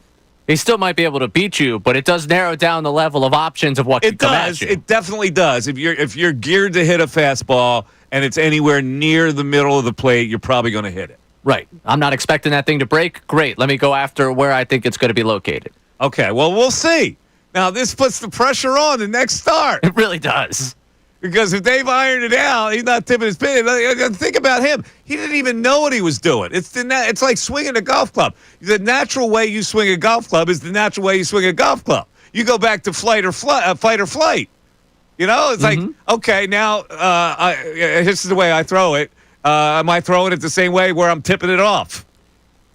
I just can't believe, again, like I understand a bad start's a bad start, but that was a horrendous start. Like that was 2 in a row. Historically bad. Like Yes. The first, well, yeah, both of them were terrible, but Yeah. the first one was so horribly done that, like, I would imagine you go back in there and you don't leave any stone unturned if you're the organization. True. Like, let's look at everything that could possibly be happening. Yeah. You and I, we can chalk it up to a bad start. We're not responsible for the way he pitches. Right. We're responsible to react to the way he pitches. Yeah. We can say, oh, yeah, bad start. He'll be back the next time. I literally did that. I think I was doing the show with you last week. You're like, you think Luzardo bounces back? I was like, why wouldn't I? He's a good pitcher. We've seen 11 good starts. And then that happened. Yeah. They should have not left any stone unturned when analyzing the way he pitched in that So game. what else is the chat saying about this? That's their major that was their takeaway. big takeaway. Why didn't they notice it? Why didn't they notice it? Why didn't they have the technology to counter it? They also caught my face. MBD was like, Ray, when they mentioned that Bryce being out 2 months, my face when he said 2 months, it dropped. Well, listen, I had suggested this. Like, the wrist is no joke, and especially the way he swings a bat. And Jason reaffirmed that in our conversation, that he may be out for a really long time. If he's out for a really long time, can this team weather that kind of storm? I don't even know if they can weather the storm with him in the lineup, much less with him out of the lineup. The team 2 years ago, the team 3 years ago, yeah, they found a way to weather. The team now? Yeah, they did. Well, actually, 2 years, 2023, they got off to a bad start, so that's a bad example. 2022, they did. But, I mean, he mentions the 50 less home runs than 2 seasons ago. Well, yeah, a team that was assembled to slug no longer slugs. What is that team to do? I don't know. It's a really good question. And like, say, the premise of that, in conjunction with the weaknesses they have at certain spots in their lineup and the field, I don't know if I could be overly optimistic about anything right now. It's a scary thought. It really is. All right, let's go to Greg in Bethlehem, who's checking in. Greg, are you worried about your fighting Phils here? Yeah, I mean, I early in the season, I think we all were under the impression that they were going to slug and pitch their way to success. For various reasons, the slugging has lagged. And I wonder, did we miscast this team? Are they actually better equipped to play small ball? I mean, it seems with small ball, you get more guys involved. It just seems like it's better for the team. Obviously, if they can get some easy dingers, that's preferable. but that's not happening. But small ball, you also have to be able to run when you small ball it. Are they a good team? Can this, they got two guys that can run. Turner Stock can run. That's it. Yeah, well, I mean, they can still put the ball in play and survive on singles. Base at a time, one base at a time. Who wins that way anymore?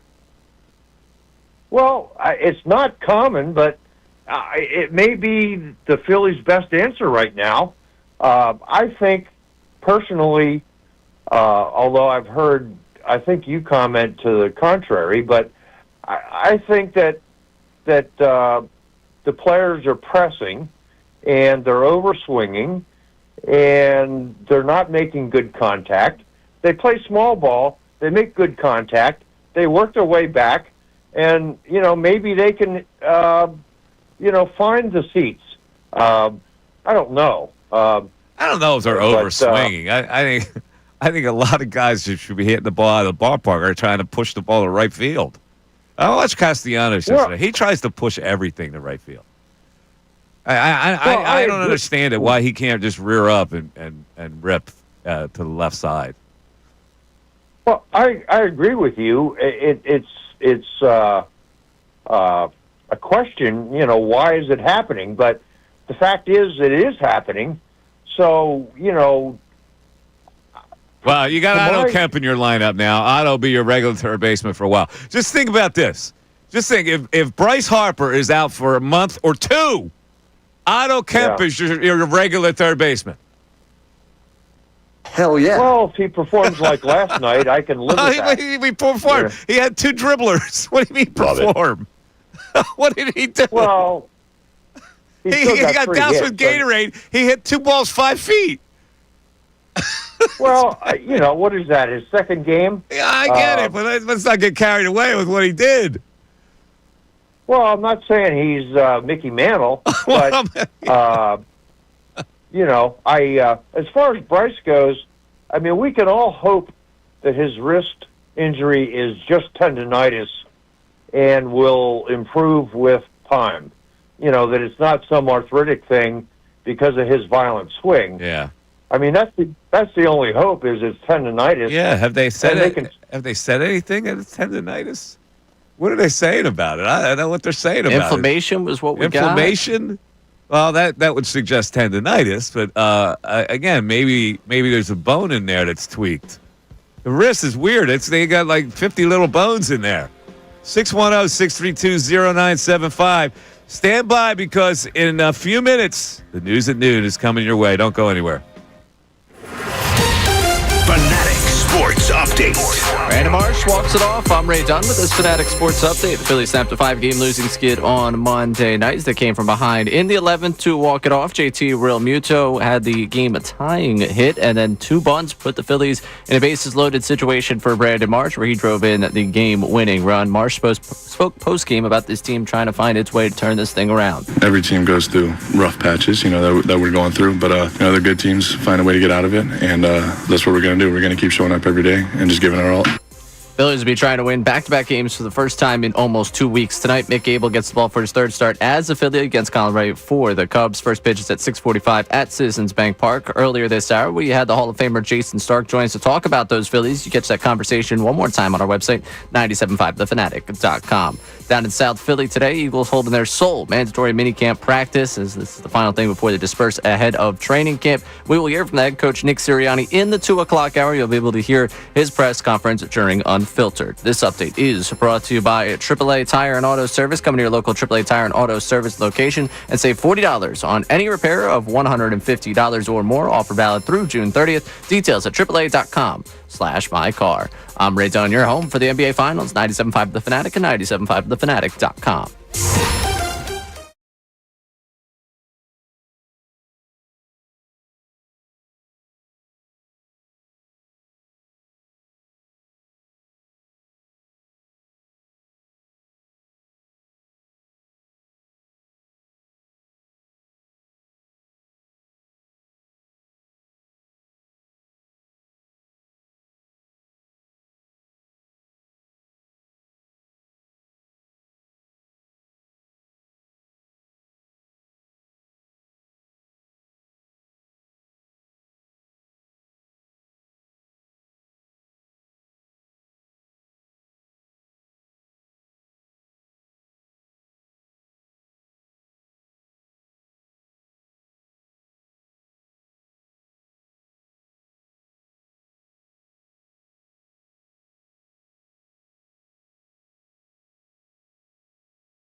11:56 on the Mike Missanelli Show. We got the news at noon coming up in just a little bit, and as an kind of an addendum to the news at noon, I have a great story in the 12 o'clock hour about Boogie Cousins.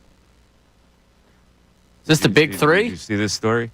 I saw something about Boogie Cousins. I did not get the full story. He almost caused a riot in Puerto Rico. Oh. All right. Well, it's coming up in the 12 in o'clock. that case. You don't want to miss that story. Yeah. That's coming up. You know what? That's coming I'll up. stick around. All right, I got a question. I usually, I venture off sports sometimes. Somebody's got to explain this to me. As you know, I go to the grocery store a lot. And I go to the grocery store, and I rarely buy more than 20 items ever. So I like to check out my own stuff. So here's two beefs that I have. Number one, there is a sign at the self-checkout that says 20 items or less. Why is it that people think that they can have a full cart and still go through the self-checkout? Can you explain this to me? Zero consideration for the rest of the world. Well, what is it about society that you have no consideration for others that exist? What is it? What's the thing? You know, what do you get out of that? You get what you want to get done quicker, and everyone else doesn't matter to you. That's the best way I could describe it. Like, there were other lines where there were people working in the lines to take you through. Of course there are. The other lines are for the people that have more than 20. Well, I'm telling you, some of the places I go have nobody. There's nobody working. Oh, there are people working? But here's the other thing about the self-checkout things. How in the world could you be a major supermarket company and always have 3 or 4 of those things out? Yeah, that drives me nuts. What? Who are your IT people? Do you have any on staff? They definitely do not. Like, here, we go off the air. Our IT people, they ever rush down here. Well, sometimes they rush. But when you allow 3 or 4 of your checkout things to be out, you are inconveniencing people who are patronizing your store. Yeah, it's terrible. There's a Target I live near. Oh, sorry. There's a place I live near. I don't know. They own any of our sponsored things here. I apologize to sales on that one. They only have 4 places to check out. They don't employ anyone to do the lines. The lines sit there empty, and one's always out. It's unbelievable. 3 or 4 are out in the daytime. During the day. It's unbelievable. It really is unbelievable. I run into the same problem. Are they intentionally like resting them, or these things are always on the blink? Are you telling me that they're trying to ramp up these things to work? I don't know. Maybe the rest of the computer. I don't know what's going on. But there's 3 or 4. They're blacked out. The light's not on. I go, and there's 10 people in line here. Load management for the grocery store? Do you want me to call my computer guy to come over? Like, what? This is a major market. All right. I got it out of my system. It's a noon time. You're listening to the Mike Missanelli Show on 97.5 The Fanatic, WPN HD1, Burlington, Philadelphia, Beasley Media Group station. And we broadcast every day from the Comcast Business Studios, powering possibilities. On that note, it is lunchtime. Happy lunchtime to everybody. Enjoy your lunch over another rendition of the News at Noon. There's a whole lot going on in this world. It's time to catch up. Here's the News at Noon. 97.5 The Fanatic and 97.5thefanatic.com. The News at Noon starts with highlights from my favorite podcaster. And does he play? I don't know. He might be a basketball player, but he's got a podcast.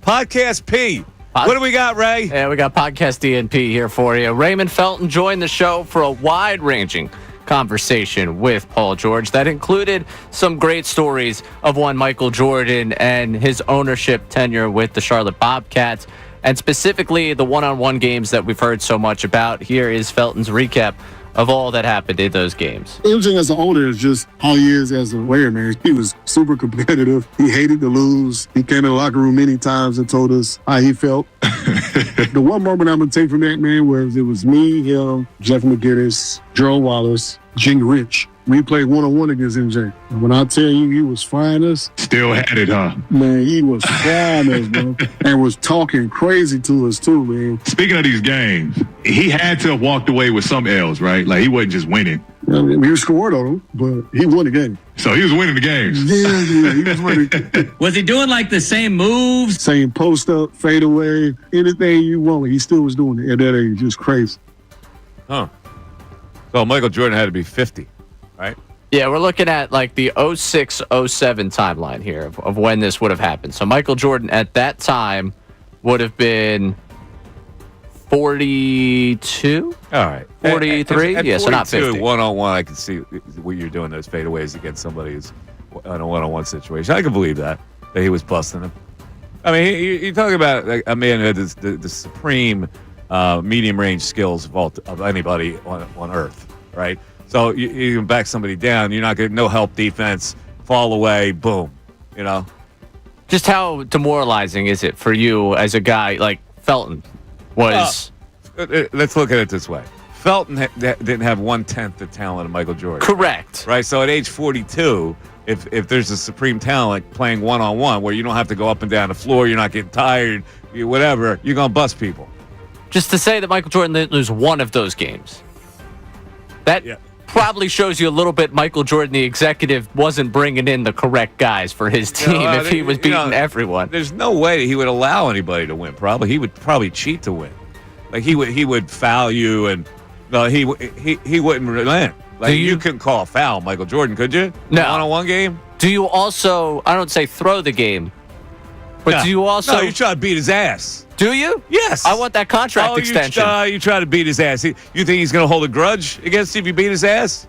Michael Jordan holding a grudge? Has that ever happened? Just think, you got that for the rest of your life. I whipped his ass in a one-on-one game. I whipped the greatest player on earth in a one-on-one game. When all's said and done, when your career's over, you got that, Ray. I guess. Nobody can take that away from you. I guess. They can take the money away from you. They can't take that. Fair enough. I accept it. I'll accept defeat on that one. You got a good point. What do you got next? All right. From Podcast P to a conversation on a podcast for a player that was traded for Paul George. Doc Rivers went on Paul Pierce and Kevin Garnett's podcast, and they talked about plenty of things, but they got into the SGA trade and what Doc Rivers saw in the young version of SGA that was eventually traded from the Clippers. Take a listen. Shea? Yeah. I mean, listen, I was part of it. What you think about that now? I still my God. Are you shocked at his... He don't become Shea, though, if he stay on the Clippers. Yeah, he does. He does? That's Sam. I was about to say Sam had You can ask Sam. When we did the trade, I told Sam, I said, man, I know we got to do this trade, but Shea's going to be a superstar, man. Wow, He's you gonna saw it? Oh, you can see it early. Yeah, I did. You can probably I guess he's a superstar. He had a great rookie year. Yeah, he did, yo. And the other thing he has is character. He's a high character kid. He works. He wants to be coached. Yeah. He invites coaching. Yeah, Doc also thought that with several Sixer players that they were going to be superstars. No. You could. I guess you could see it with SGA. You could see it in Kentucky.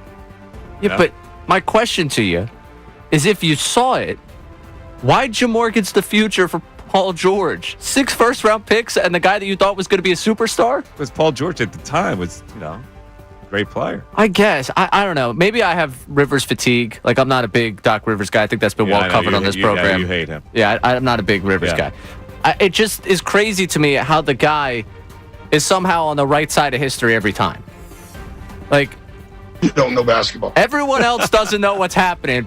Doc Rivers knew. It's not Doc Rivers' fault that anything went wrong there. No, it's never Doc's fault. I was part of it, but we could see how it's going. He's going, oh, your sister. Right, that's what I mean. There's no way. It sounds a little empty. You're like, oh, yeah, listen. Right. I was the one guy in that room like, man. Here's what he says. If he says, no, I didn't see it, then people go, well, you don't know basketball players. So he almost has to say that, right? Right. Oh, yeah, we saw it. Saw it, but we had to trade. Him anyway. Did you see what was going to happen with SGA? It's a dumbass question. Now I didn't. Yeah, Doc, you're full of soup. He did play it more. My grandmother used to say, you're full of soup. He did play more than I went back because I was really ready to rip into him today. I saw this and I was like, let's get some good Doc Rivers hate in there today. He did play more than I would expect him to play a young player. Like he was kind of forced with some young guys that he never ended up playing. Yep. SGA did start a lot of games from that season. Ended up being top something in Rookie of the Year voting that year. Yeah. But whatever. By the way, you got any action on tonight's game? Not yet. Yeah. I was waiting to see where you were going here because I think you're due for a win. I bet it. Oh, did you? Yeah. What do you got? I took the Thunder. Are we thinking this is going to be a gentleman's sweep? I think the Thunder have unleashed hell. Okay. So that to me, it's a good price tonight. All right. 5.5. Go take a gander at it. Go take a look. What's next? Last one for you here. Follow up to yesterday's Clayton Kershaw story. Max Muncy went on foul territory and was asked about the Cardinals playing that video.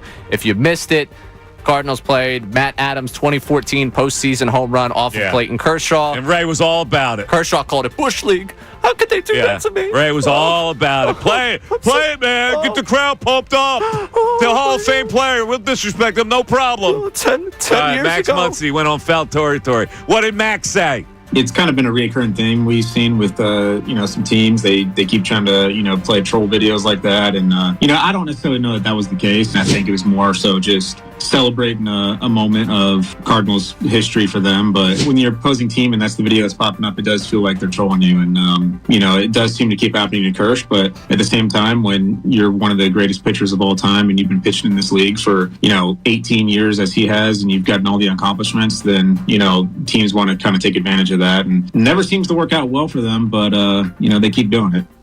What, Max? You are a coward. You are a coward, Max. You should be out there supporting your pitcher, saying it's Bush League, what they did to Clayton. Max Muncy is a gentleman and a scholar. Max Muncy's a coward. How do you think Clayton Kershaw feels about Max Muncy being mealy-peely on that? Oh, my teammate didn't stick up for me. He didn't. He's Bush League. Come on, Max. Oh. It's ridiculous. No. All right, that's the news and noon. 610-632-0975 is how you get in. The Mike Missanelli Show. The 12 o'clock hour. It's brought to you by Service First HVAC, offering 0% financing for 48 months, rebates and tax credits up to $4,300 when purchasing a heating and cooling system. Learn more at ServiceFirstHVAC.com. We're back after this. Philadelphia Union Soccer.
He had one hard hit yesterday. A couple of dribblers that, first of all, I don't know how they don't call him out on that one dribbler that he hit, and he was inside the line the whole time. Like Craig Counsell got thrown out of the game. I'm going, how did they not think that wasn't a violation? Yeah, even the broadcast is like, yeah, he was inside the line. But the broadcast tried to justify it by saying, well, at the end, he was in the right spot. No, come on, man. He was inside the line. That was way inside the line. He was on the grass for that's like 80 feet. Yeah, I don't know how they didn't get it for that. Was bad. And plus, I didn't hear, the broadcast didn't question Rob Thompson on that not walking Pete Crow Armstrong there. Yeah, I was looking again. I tried to give you the justification early that I can create my mind for Thompson, but I at the time was right there with you of like, why are you not walking the guy? Analysis, Crucky, on that. Like, wow, this is very surprising. They're going to pitch to Pete Crow Armstrong here, something like that. All right, that's just me. Fanatic deal of the week. You know what it is? 80 Steel Pier ticket ride tickets for half price, $42.50. That's right, Steel Pier, Atlantic City Boardwalk's premier amusement destination. The exclusive offer of 80 Steel Pier ride tickets for $42.50 while supplies last on our website, 975thefanatic.com. Let's go to the phones. We got Joe and Fox Chase checking in. What's up, Joe? Yo, guys, how we doing? Good, man. How you doing? Oh, great. What a game yesterday. You know what? I'm a small ball guy. Of course, we all love the home run, but you know what? I'd like to go back and have somebody look up when was the last time one team bunted 4 times in one game. When was the last time that happened? Matter of fact, when was the last time even 2 teams together bunted 4 times in a game? And that was so great. Great 2 sacrifice bunts by Rojas, and then those 2 bunts in the extra innings. Oh my God, that was let me ask you a question. What else are you going to do with Rojas? Yeah. What else would you do with Rojas? Have him swing? No, I understand. If he's up in a situation where he can sacrifice, go ahead. Yes. Yeah. Because once you lay that butt down, they got to field it, they got to throw it. A lot of things can happen. Yeah, I get you. Yeah, I'm not usually a bunt man, except when you have the ghost runner. Then you should always bunt. I also think, Mike, I've said this for years. When they started this extra inning, you start off with a man on second. To me, whoever's up, the first batter, I don't care if it's Schwarber, bunt the damn ball down to third base, you move him over, now you got one out. Fly ball, you win the game. I mean... No, I get that, but there are guys you can't do it with. Like a guy like Schwarber you can't do it with because he's an RBI guy. I mean, he drives the ball. You'd rather win the game than give him an out. Mike, you played... You know what I'm talking about. Everybody, I know exactly what you're talking about. But everybody can't bunt. Like a guy like Schwarber's never been asked to bunt in his life. Yeah, well, you know what? Then he ordered at batting practice. Practice a little bit. Yeah, I think you got Joe. I think you got to pick your spots. If you have a hitter up there who can win the game, you don't bunt him. Yeah, okay, Mike. I'm okay with that. I'll live with it, but. I have a hard and fast rule on this. Lead off and 2, bunt. Anybody 6 and down bunts. 3, 4, 5 don't bunt. All right, okay. All right. All right, is that okay? I can live with that. Yeah, all right. Yeah, but so many times, though, you can make that bunt happen, and you'll win the game if you just laid the bunt down. I hear you. I loved that game yesterday, man. That was so great. All right. It was just great. Those 2 bunts in the ninth. I'll tell you who the greatest bunt was, Stott's bunt. When Real Muto singles that run in, Stott's bunt right there where he beats it, that was the key bunt and the key play of the whole game. Absolutely fantastic. All right, guys, Joe, you got it, buddy. Appreciate the call. Yeah, see, I'm not a bunt fan when you can drive in a run. I just, I get it. I think that if you're a major league hitter, you should be able to hit a ground ball to the right side if you're a right-handed batter or pull if you're a left-handed batter because that reduces your thought process. You go, okay, there is a pitch that I need to find where I can hit the ball to the right side because then you got 2 chances. One is you get the guy to third. Second is the ball gets through and the run scores. So that's why I don't like giving away an out.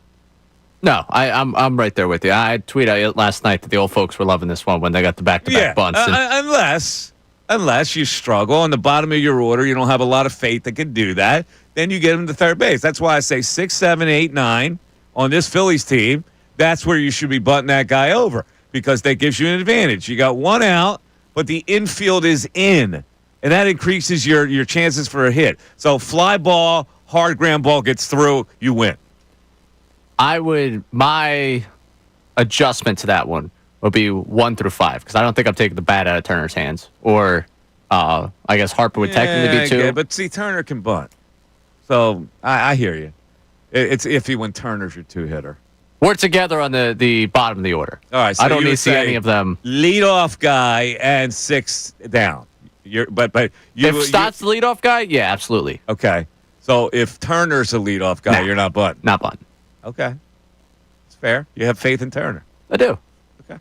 Let's go to B in Westchester. B, you're on 97.5 The Fanatic. B. Hey, what's happening, Mike? What's up, buddy?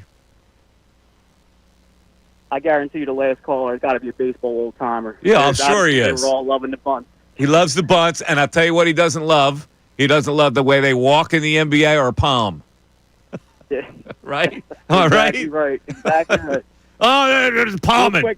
They walk. They give them 4 steps. Yeah, the refs never call it. Yeah, exactly. But real quick, before I get to the Phillies, though, Mike, the self-checkout, it's got to be intentional. There's no way it's not intentional because every place I visit from a particular chain, there's always several of them out, and there's always at least one blink. There's always multiple that are blinking where the attendant's got to jockey, got to jump around from, and I don't know what the issues. I never have issues checking out, but someone's always got an issue. So I think it's probably for that and maybe a little bit of like a theft deterrent. It's funny.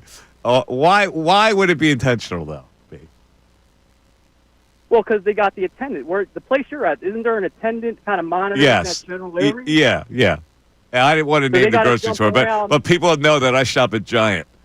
So there you go. Yeah, there is an attendant there, and the attendant never calls them out. And I'm going, is that my responsibility to tap somebody and say, "Oh, ma'am, you got 30 items in there. I can count them." Well, I think it's too much for the attendant, to be honest. If they got 10 of them open, it's not feasible that they're going to be able to patrol the policy. I don't know. Why not? Like they're at the start of the line. They can look at the cart. Ma'am, that's more than 20 items, ma'am. You're going to have to go over here. Why? Why not? Yeah, above my pay grade, Mike. All right. Above my pay grade. Okay. All right. What else you got? But and Doc Rivers, by the way, ultimate violation. He's just a violation. Scheduled loss.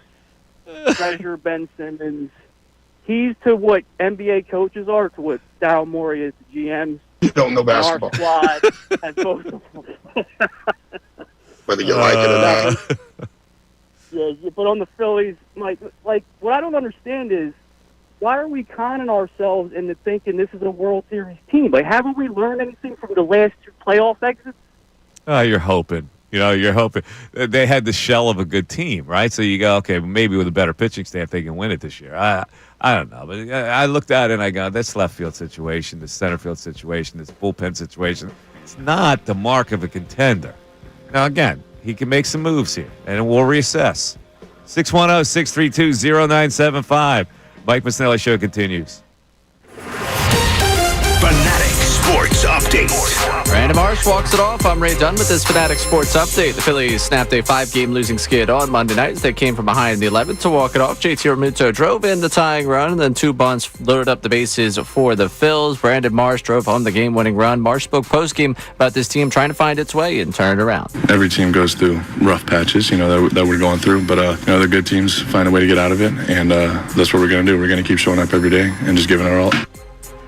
Phillies will try to win back-to-back games the first time in almost 2 weeks tonight. Mick Abe will make his third start for the Phillies against Colin Ray for the Cubs. First pitch is at 6:45 down at Citizens Bank Park. Jason Stark joined us earlier on in the program in the 11 o'clock hour talking all things Phillies, all things baseball. You catch that conversation one more time on our website, 975thefanatic.com.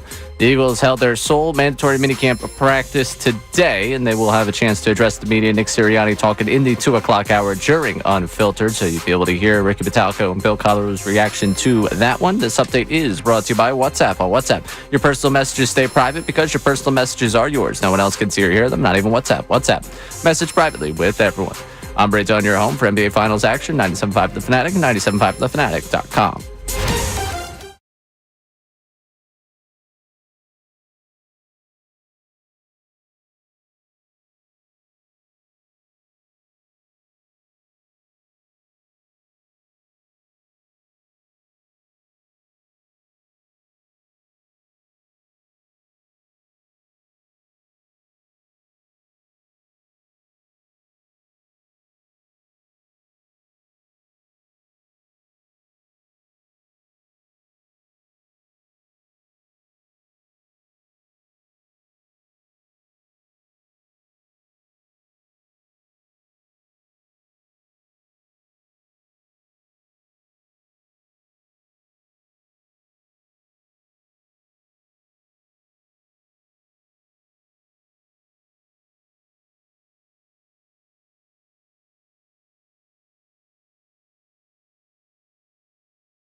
A lot of people complaining about the same thing I complain about with the grocery store.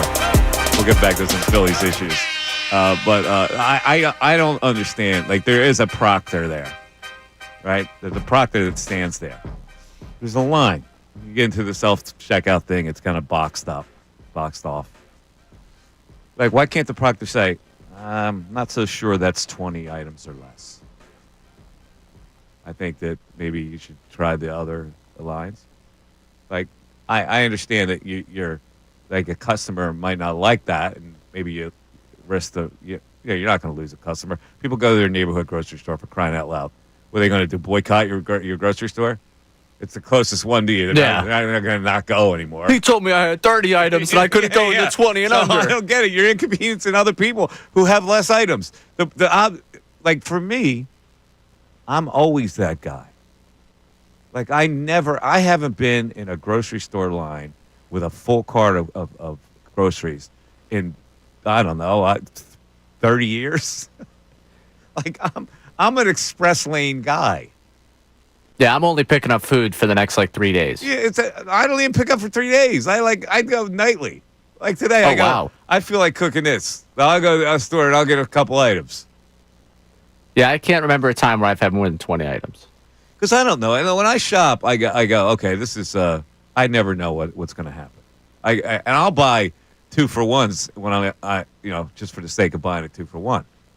Searching for the deal. Right. I buy English muffins all the time. They're always 2-for-1. I don't even eat English muffins, but I'll why do you buy them? Wait, no, we're not gonna go past that. When I buy it, I'll eat them, sparingly. But I'll freeze a pack. Like I got a pack of English muffins in there in case I need it. Why would you need it? Because it's too good to pass up. It's a 2-for-1. You're not eating it. What do you mean it's too good to pass up? It's too good to pass up. You always have it, and then I open the freezer. I go, I got some frozen English muffins. I'll defrost those, and next week I'll eat a couple English muffins. Legitimately, you're passing it up when you talk about not eating it. Oh, it's usually like raspberries, like two for one. Now I get behind that. 2-for-1. Yeah, I bought a bag of cherries the other day. Right here, this is a true story. I bought a bag of cherries. I love cherries. Mm-hmm. If I didn't have the digital coupon, I would have. Guess how much I would have paid for that bag of cherries? Oh, this is good. $8. $21. What?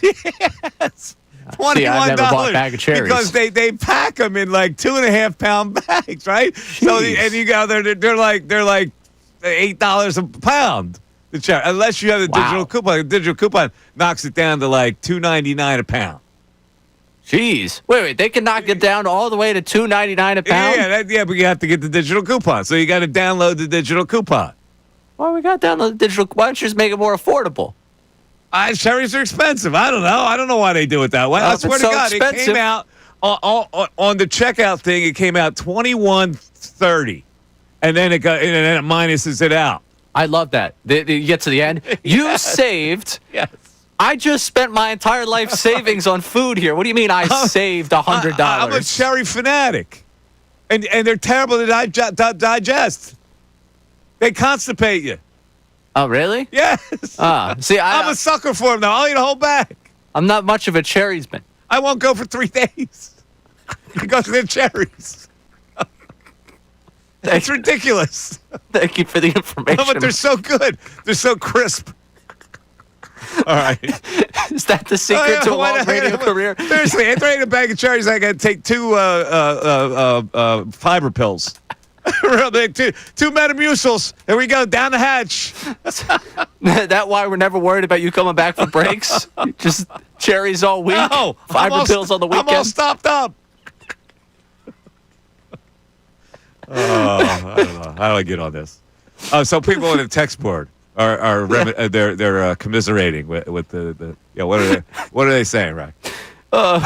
Mike, you have to blame stores now for not having more than 2 cashiers on at a time most days. It's the stores that make it harder for everyone. Well, they do, and I don't get it. Listen, I know they're trying to maximize their profits, so they cut down. And the idea is you don't have to hire all these checkers. I get it, but at least if you're gonna IT it. Like, get these people to fix the things. Like, if you would know early in the day that 3 of them are out. Get your IT people in to fix the freaking thing so you have a full complement of checkout machines. Now, one texter hits on my personal pet peeve here. Kevin from Jersey. The worst at the self-scan is that they can't wait for an employee to come help them, so they go to another open one and lock that one up and use another, making it go from 6 to 3. I can't stand one. I get it. For some people, it's tough. You know, you might accidentally scan thing once or twice.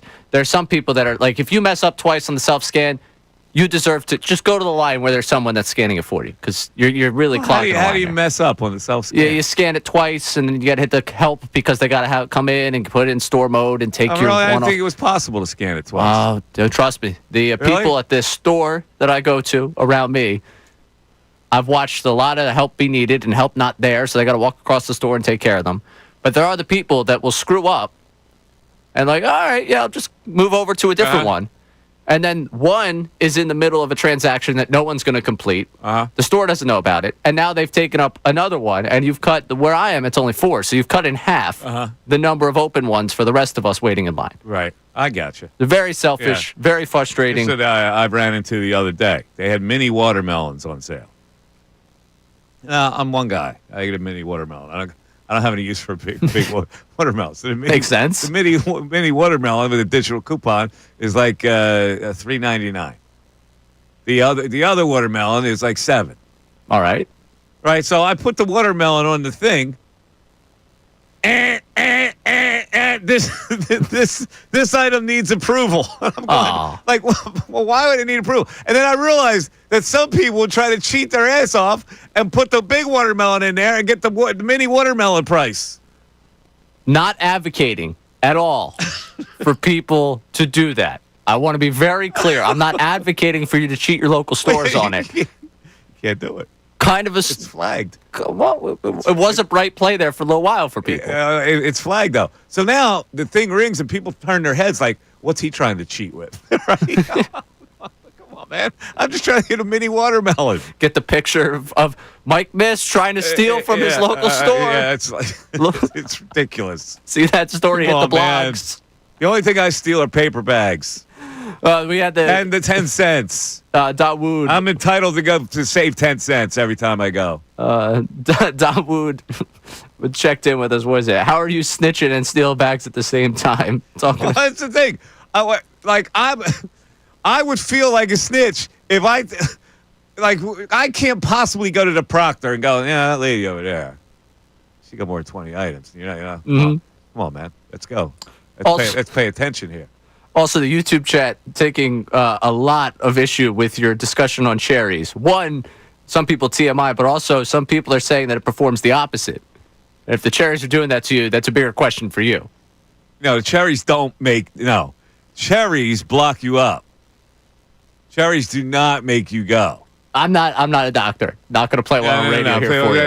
That person is not an experienced cherry eater. I've been eating cherries my whole life. All right, hey, listen, you are the cherry expert of the two of us. Yeah, I was only relaying what I saw the YouTube chat. Cherries do not make you go. They have the opposite effect. Got it. Understood. All right. I'm probably still not going to dive into the $21 for a bag of cherries. $21 it came out. It must have been close to 3 pounds, right? Yeah. So if it was like $7 a pound, then there you go. You're $21-something. Digital coupons. They're king. All right, you can climb in. You got anything to talk about on the Phillies? Anything on constipation, cherries? Anything that's on your mind here on the Mike Missanelli Show? 610-632-0975. Back after this. Ricky Bo, Bill Colorado.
Show 610-632-0975. You want to climb in via telephone call or text board.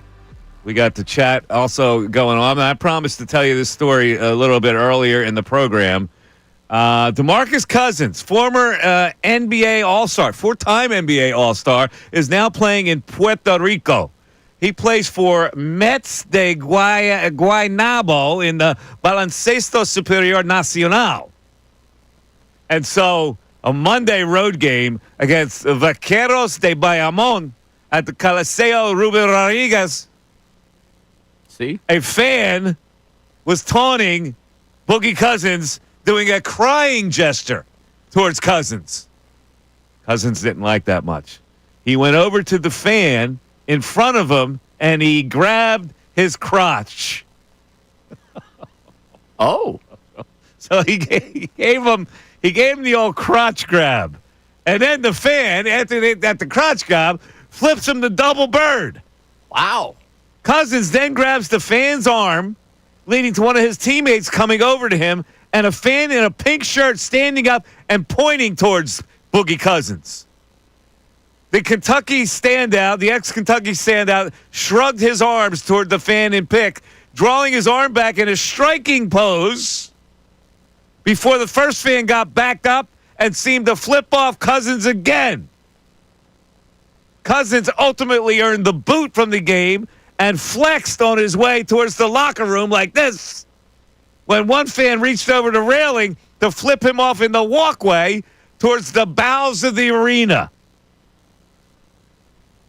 Cousins then reached up and made contact with the fan before flipping off all the fans himself in that area.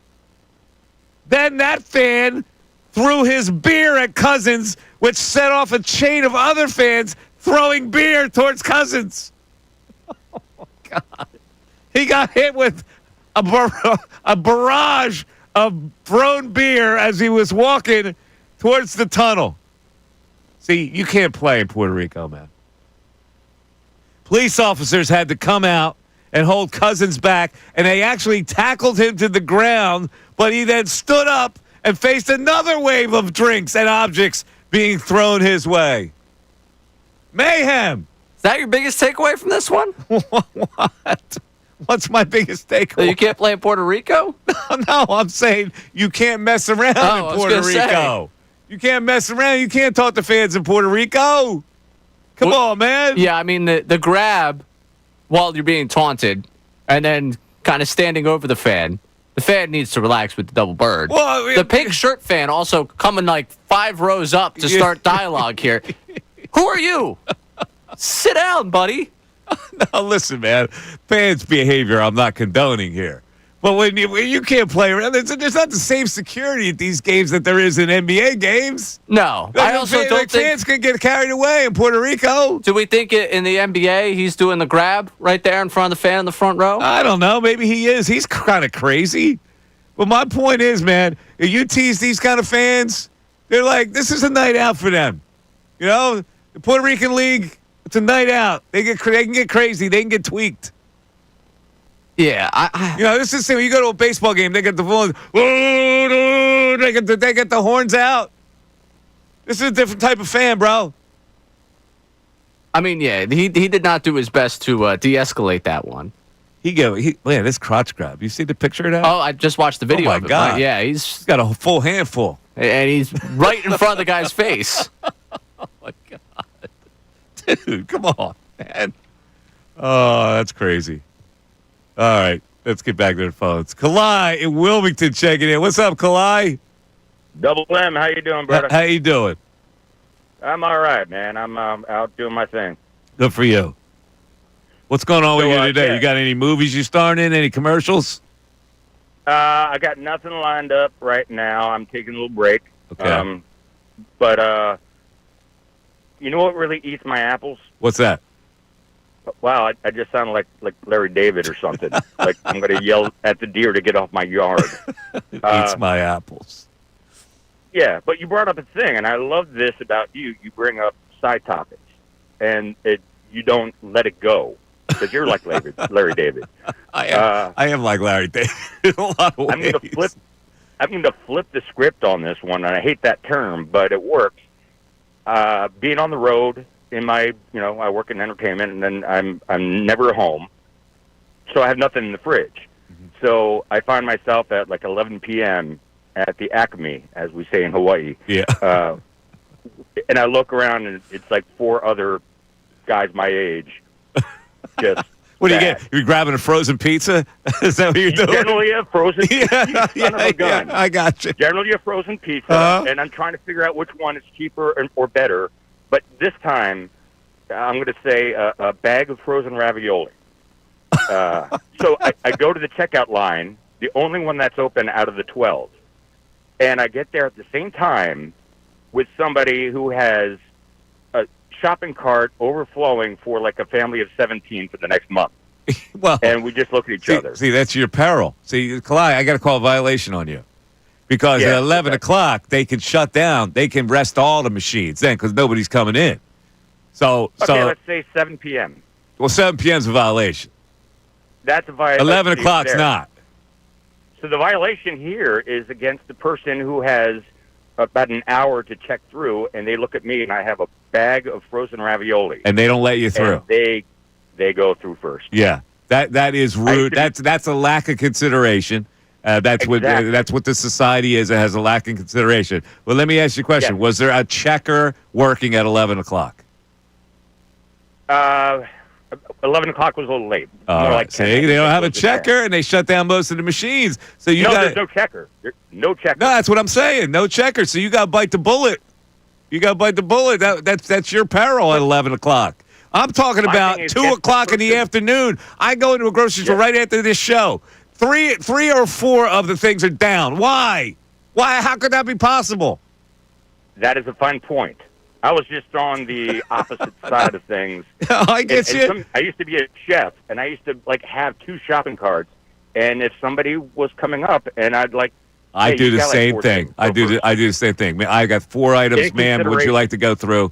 Yes. Exactly. Yes. In consideration. That's all. That's the only point I wanted to make. No, you're totally right. It's society. Society has blinders on. You don't look at anybody else. You don't feel anybody else. It's like it's out of control. Yes. I agree. Yeah. See, you and I are going to save the world. But you compartmentalize everything into a supermarket aisle. That's what I love about you. That is the well, you know what it is. I appreciate it. All it is real life, man. It's like you do things on a regular basis. It's real life. Like who doesn't go to a grocery store? It's like there are certain things that I, as the commissioner of the world, would button down to make life better. And one of them is I wouldn't have 4 machines shut down, and I have to have a proctor doing his freaking job by calling out somebody who's got 35 items. I related too much to Kalai's story about going in at 10 o'clock when you have nothing in the house. Grab a frozen pizza. And he says, and you're trying to figure out what the best one is for the price. There's about 14 frozen pizza brands, right? And all of them suck. Yeah, I'm not a frozen pizza guy. All of them. 610-632-0975. We're back after this. Fanatic Sports Update. Brandon Marsh walks it off. I'm Ray Dunn. This update is brought to you by Groundworks, your expert for basement waterproofing and foundation repair since 1997. Book your free inspection at groundworks.com. The Phillies snapped a 5-game losing skid on Monday night as they came behind the 11th to walk it off. JT Realmuto drove in the tying run, and 2 bunts loaded up the bases for Brandon Marsh, who drove home the game-winning run. Marsh spoke postgame about the team trying to find its way to turn this thing around. Every team goes through rough patches, that we're going through, but the good teams find a way to get out of it, and that's what we're going to do. We're going to keep showing up every day and just giving our all. Phillies will be trying to win back-to-back games for the first time in almost 2 weeks. McGee will be making his 3rd start for the Phillies. He's going against Colin Ray tonight for the Cubs. First pitch at 6:45 down at Citizens Bank Park. Jason Stark joined us in the 11 o'clock hour to talk all things Phillies, all things baseball. You catch that conversation one more time on our website, 975thefanatic.com. Eagles having their sole mandatory minicamp practice today down in South Philadelphia. Coming up in the 2 o'clock hour, Nick Sirianni will address the media. They will carry that live for you on Unfiltered. This update is also brought to you by the new Jersey Division of Highway Traffic Safety. We all play a role in keeping roads safe. Watch for pedestrians, give 4 feet when passing, and slow down. Let's look out for each other. Safety is shared. Brought to you by the New Jersey Division of Highway Traffic Safety. I'm Ray Dunn on your home for NBA Finals action, 97.5 The Fanatic and 97.5thefanatic.com.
Time, 12:55, Mike Missanelli Show, 97.5 The Fanatic. I noticed something here. I don't know.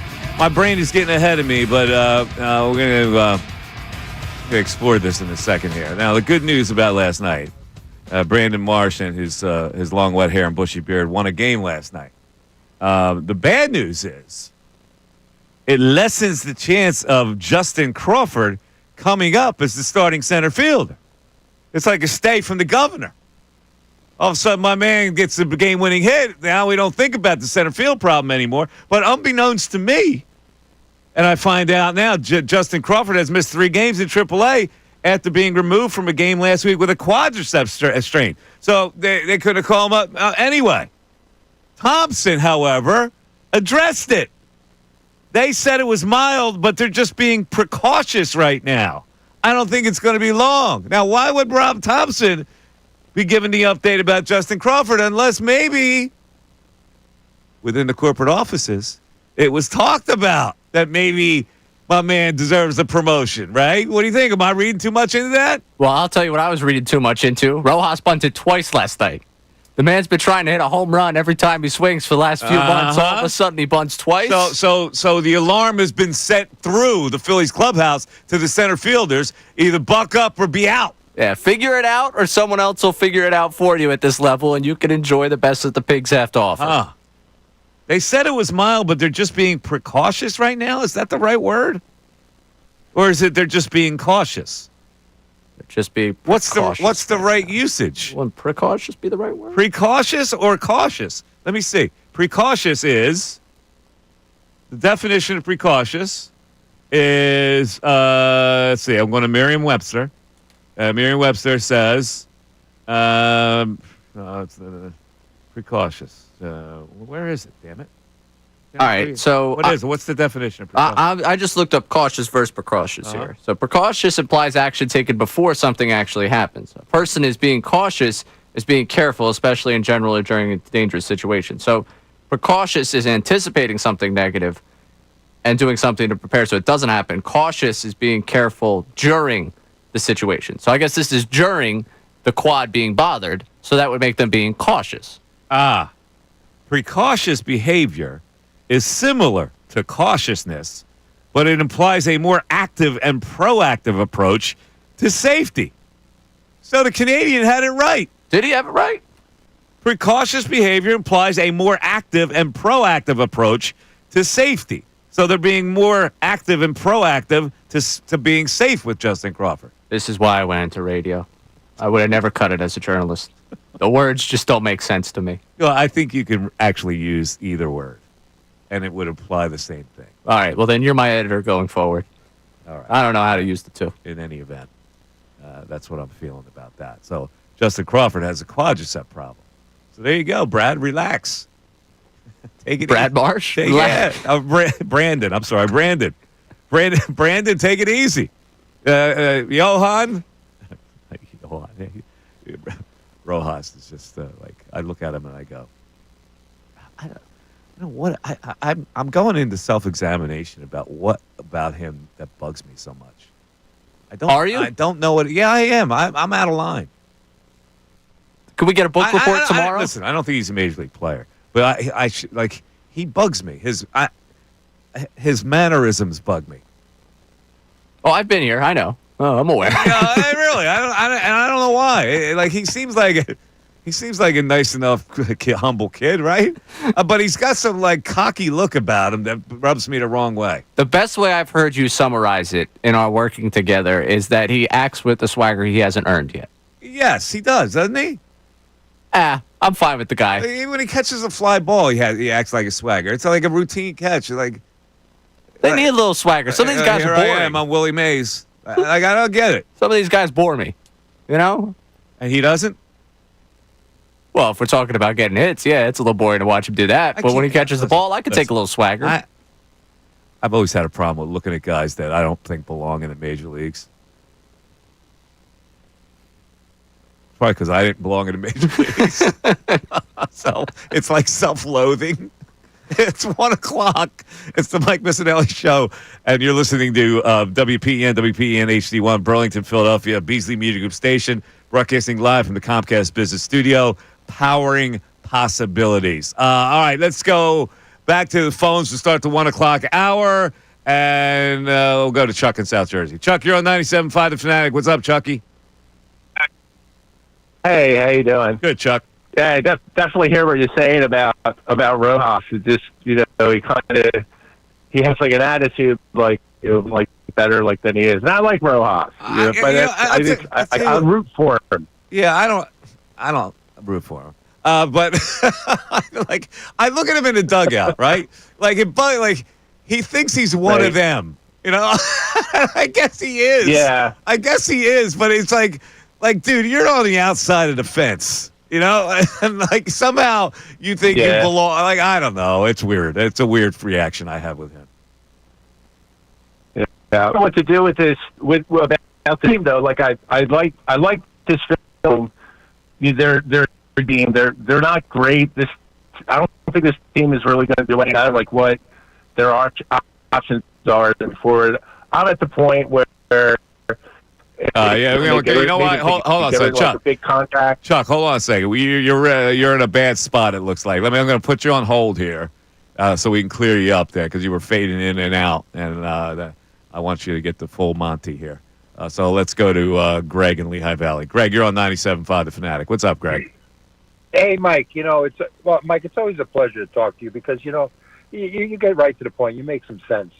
I'll throw some names at you: Burrell, Wazinski, Maddox, Victorino. The Phillies used to have an outfield that you could call a major league outfield. You got 4 outfielders there, and I think you know who they are. 2 of them belong in the minor leagues, and 2 of them are platoon players, and that's Marsh and Max, the German Flash. Yeah. The point I mean, whatever he is, I'm not sure.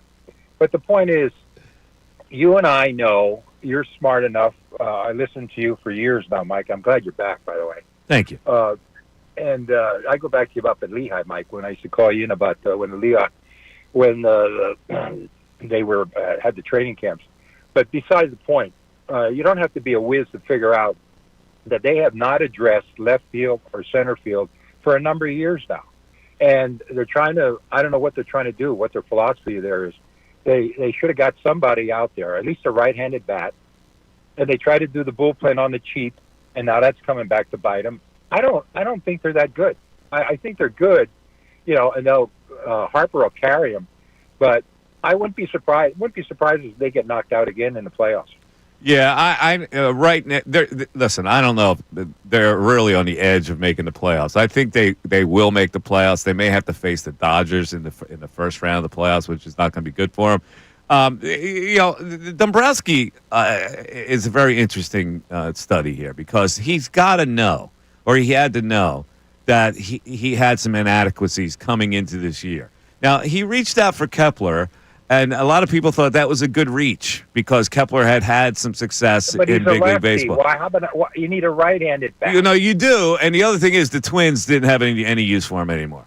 So, to me, that's a red flag because the Twins are medium market team, and if they judge that a guy can't play anymore, then I have to listen to that. He took a chance on Kepler when he needed a right-handed hitter, and the center field situation he crossed his fingers with. And I don't know if you can cross your fingers if you're trying to win something. Well, center field, my God, we've had a good history out there. The old-timers can remember Ashburn and Del Ennis in left field. I mean, that's going way back. Yeah, well, sometimes they've had some good outfielders, through the years. Yeah, that doesn't carry over every year, though. Sometimes you have lesser. But Mike, you got to go out and get somebody, all right? You agree with me on that? Yeah, I think that, the problem with that was the kid wasn't ready. Crawford wasn't ready, and so they figured he's eventually going to be ready. So what do? Do we invest in a center fielder? Let's try to do it this way. I guess I can't blame them for trying, but again, they were crossing their fingers. To think that Rojas was going to be an adequate platoon player with Marsh, I don't know if that's expert thinking on a general manager's part. I think we got Chuck back with us. All right, Chuck, I think we got you cleared up. Go ahead. Yeah, from what the previous caller was just saying, it's like with the Phillies, the outfield in particular, and kind of like where we're at, and it's obviously not good enough. And then it's this thing, well, these players in the minor leagues, they're not ready. Well, why aren't they ready? And if that's the situation, maybe that's what the situation was, then why are we kind of in the situation? Why are we in the spot like they're in? Because the team's not good enough. Well, why aren't they ready? Sometimes they were so behind in development that that they finally got some guys that started in single A, but that's a slow climb to get to triple A. So they were just behind years. Well, then what are they? So then it's like the farm system, like it's a farm system ready to produce good quality elite players. It's kind of like where I'm at.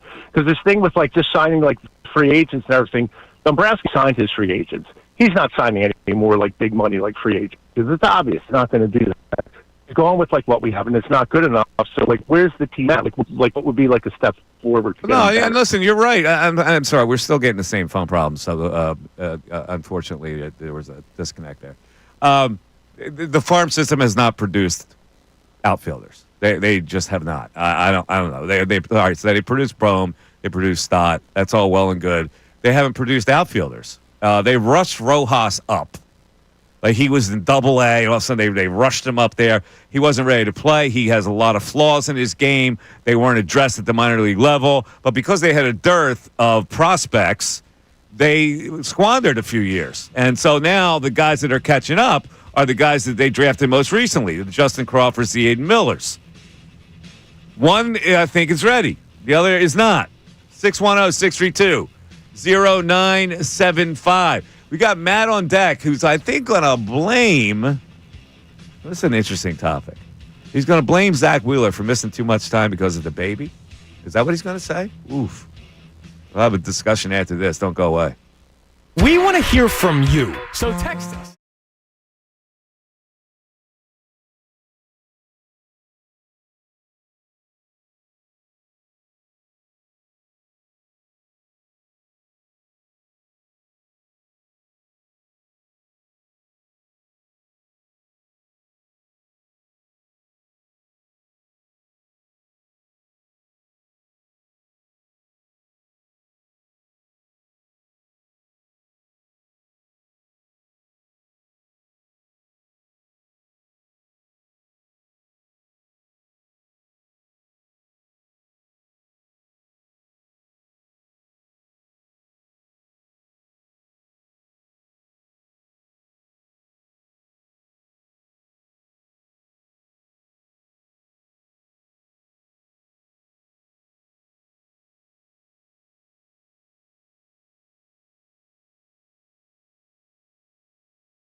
Mentally sound Otto Kemp. I'm looking at the picture of him squared up with his right knee down, hands on perfect position on the bat, lays it down, and it runs like hell. Pretty fast. He surprised me with that. He can run a little bit. For a guy they were talking so much about the pop down there, I did not expect him to get down the line like that. Hero last night. 2 little dribblers and a hit. I went on the StatCast page for it because I wanted to see just how far they travel. One of them quite literally just said 1. Hit distance 1. Between the two of them, 5 feet. Yeah, little chopper in front of the plate that the pitcher got confused, the catcher got confused, that they couldn't make the play. That was the one where he was inside the baseline, right? Yes. Yeah. Yeah. Hey, however it happens, good for him. 3 hits. He'll have that for a lifetime. That's what didn't the first baseman track that ball all the way to the third base side? Yep. Pretty good play by him. Mm-hmm. All right. Let's go to the text board. What did the text board say? We got an interesting little Bryce Harper conspiracy theory. Bryce Harper conspiracy theory. Yes, the IL stint for Bryce Harper has caught the eye of Phil in Jersey that believes this is a little bit of a cover-up for a position change. The reason I continue to tease it is because our connection here for the Wi-Fi is just about as good as the connection we had for that last caller.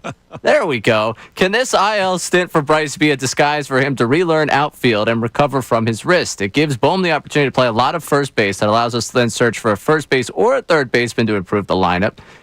And Crawford, if he ever gets the chance, LOL, could energize the offense and solidify the center field position. We should be wary of this team and skeptical because they haven't showed us much of a World Series championship squad. There's still time, and Nebraska has a chance to improve the roster before the deadline. Be wary, but keep faith. Wait a minute. What are we talking about here? That he's going to be out so he can. Where is he learning? In his backyard? You would have to play him somewhere for him to get outfield reps. Correct. I did see someone say that he was shagging balls at some point in Pittsburgh, which I think is just standard. Like they were probably, hey, someone go out there. Yeah. I didn't think it was anything like, oh, wow, he's learning how to track a ball again. What's the long? So what is he doing? Is he acquiring a third baseman and moving Bohm to first base, or acquiring a first baseman and keeping Bohm there and moving Harper to left field? Phil from Jersey is saying that you're keeping your options open with this. Yeah, I don't believe it. No, I don't believe it either. I think we said this last week. He's not going back. This is a very conservatively run team. Like, they don't do wild stuff like that. So, like... Not yet. So, if they don't acquire anybody, you got Otto Kemp playing third base, and Bohm at first, and Bryce in the outfield. Does that improve your squad? Right-handed power bat. I don't want to make fun of Otto Kemp. Earnest kid, earned his way to the big leagues. That's fine. But he's Weston Wilson. I tweeted out last night, Weston Wilson Sr. and Weston Wilson Jr. teaming up for a run. They are. Immediate tweet back, why are you hating on the guy? They're buddies, too, because they played together, right? Yeah, I'm skeptical. Excuse me for being skeptical of another guy that came up from AAA without a position. Yeah, listen. That has popped in AAA. It was an overwrought story last night with Otto Kemp, let's face it.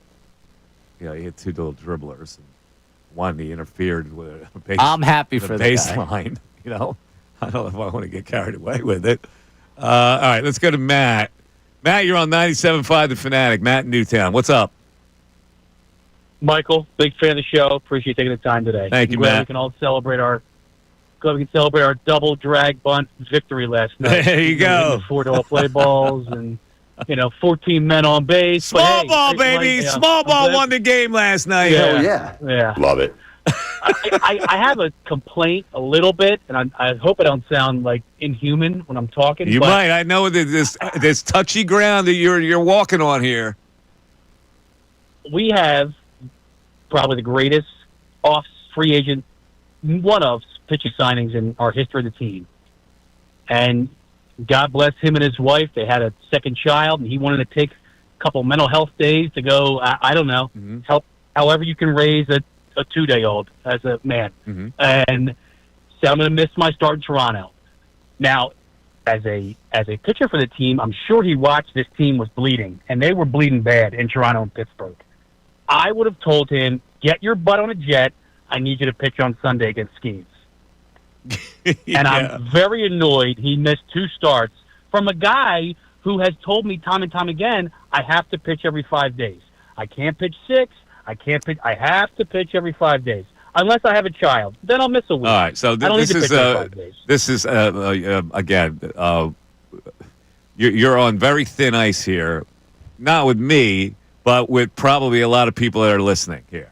I have come to this paternity leave is now commonplace. I think it's just a product of the times. That's what guys do. In the old day, you never heard of anything like this, but I got no problem with it. If it's the birth of the child, they take a couple, miss the start. I can't complain about that. But I wonder how many people do. It's interesting. I'm curious to know what the reaction on the text board would be to what you're saying here, because I think you're not alone in saying that. Well, he makes $42 million a year. Any individual in any sector in life is going to miss on items that if you were a 9-to-5 you would. And you're going head to head with the birth of a child here, Matt. I hope you know that, right? It's the second one. He doesn't have nipples. I get it. Now, let me ask you a question. Do you have children? 2. You have 2 children. Okay. Yeah. All right. So you know how important it is to be there. Were you there for an individual? Did you miss work? I did not miss 7 days if I made $42 million, and I tell the media for 3 straight years I can't pitch unless it's the 5th day. And then he tells me he was tired after 101 pitches. You're tired? From what? You had a week off. Oh, my God, Matt, listen, I appreciate the call. I don't know if I can go there with you. I can't. If you didn't miss 7 days, but he missed basically 1 day because he works 1 day a week. Well, bullpen, I guess, the whole bit. But technically, he missed 1 day of his job. So, Ray, that's very iffy ground. I wonder, we can open it up how people feel about that. Paternity leave is now such commonplace that I don't even give it a thought anymore. Now, if we're in the playoffs, that's different. A regular season game, I don't have a beef. Maybe if I thought long and hard, missing a start in the playoffs, what do you think? A playoff game? We can have this conversation. The Pirates? Well, you're showing up to play the Pittsburgh Pirates? Well, he missed the start in Toronto. Well, so he's saying he should have got back by Sunday to face Skeens. And if they lose to Skeens, he's got upset home life, and they lose the game. I can't dismiss his point, but it is a little heartless. Quite a bit. I'll say that. 610-632-0975, but I'd love to hear your opinion on it. Mike Missanelli Show continues. Fanatic Sports Update. Marsh walks it off. I'm Ray Dunn with this Fanatic Sports Update. It's brought to you by Bradford White Water Heaters. When you need a water heater, you need one that's built to be the best. Choose Bradford White. The Phillies snapped a 5-game losing skid on Monday night as they came from behind in the 11th to walk it off. JT Realmuto drove in the tying run. Then 2 bunts by the Phillies load up the bases for Brady Marsh to drive home the game-winning run. Marsh spoke postgame by the team trying to find its way to turn it around. Every team goes through rough patches, that we're going through. But, the good teams find a way to get out of it. And that's what we're going to do. We're going to keep showing up every day and just giving our all. Phillies been trying to win back-to-back games for the first time in almost 2 weeks. Mick Abel make his third start for the Phillies against Colin Ray for the Cubs. First pitch at 6:45. Jason Stark joins us in 11 o'clock hour to talk about everything going on with the Phillies and everything in the world of baseball. You catch that conversation one more time on our website, 975thefanatic.com. Eagles are holding their sole mandatory minicamp practice today. You will hear from the head coach, Nick Sirianni, coming up in the 2 o'clock hour. We'll carry that live for you during Unfiltered as we'll get the thoughts of the head coach before the team disperses ahead of training camp. This update is also brought to you by Mercedes-Benz. The Mercedes-Benz Dream Days are back with offers on vehicles like the 2025 E-Class, CLE Coupe, C-Class, and EQE Sedan. Hurry now through July 31st. Learn more at MBUSA.com/dream. I'm Ray Dunn, your home for NBA Finals action, 97.5 The Fanatic and 97.5thefanatic.com.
I hate giving this guy any publicity at all because I think his opinions are irrelevant. But just for the sake of argument, Chris Sims has the quarterback ranking again. Eagle fans aren't going to be happy with it. But apparently the text board is lighting up now with our last call's assertion that maybe it was a little too selfish that Wheeler stayed out so long and the Phillies were losing a losing streak at the time. I got nothing to say about it. Listen, it's a baby. You handle it the way you want to handle it. They put provisions in there so you can handle it the way you want to handle it. So I've got no problem with it. I'm on the record. But let's hear what a lot of people say on the text board, Ray. What do you have? All right, Chris from Philly texted in, baseball players should have children in the offseason. See, you can't. Listen, there's something to be said for spontaneity. Like, you can't always plan a child, right? I mean, in the regular course of having sex with your mate, you know, it can happen, right? Certainly can. Yeah, you don't. I don't think that you have to plan around it because you're a professional athlete and your season entails a certain few months. Yeah, I mean that's taking a lot off the board for a baseball player. That's taking a lot off the board. You never know when you're going to get the go ahead, right? Or the mood strikes you. You might Correct. be eating popcorn, watching a movie, all of a sudden, boom! 9 months later, exactly. You can't just plan for what it's going to be. Correct. You can't plan. Exactly. All right. We got Emmy from Port Richmond here. In this day and age, you can't bash. In this day and age, he puts in quotes. You can't bash paternity time. Can't focus on the amount you get paid. Bad take by the caller. I agree. This is a topic that you can't win if you're on the other side. You just can't. Carrie, our friend Carrie, texted in here. It's his fourth baby, and he's going to be there for his wife. Big life event. It's not his fault. This offense is struggling. He's got 4? 4, apparently. Really? Yeah. Jesus. This guy bashing Wheeler for going on paternity leave is a clown. Total clown. Texter on Caller Crime there from an unnamed texter in Jersey. All right. So the majority of people go, nah, come on, man. Yeah, it seems like Is there anybody that's supported? Oh, well, except the first guy? Yeah, the first guy. Plan your baby? I'm trying to... Oh. Oof. What do you got? Nah, the man has to get back to work. That's what the mother-in-law is there for. Oh, you chauvinist slob. Yeah. Come on, man. Oof. Come on, let's go. We got to... Mike, you got to step it up here. Not you, Mike. The texter here. Yeah. All right, so let's change the landscape now. It's the playoffs. Your timing was so bad that you're now going to have the birth of a child during the playoffs. Now what? Can you miss a playoff start, Ray? I would say no. Oh, you would say no. Probably not. Now, all right, the same people that say it's ridiculous, it's a bad take, blah, blah, blah, blah, blah. Let's reverse it.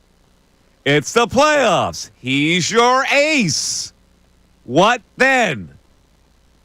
Like, it would be really tough for me to sit there and just bash on him consistently for it.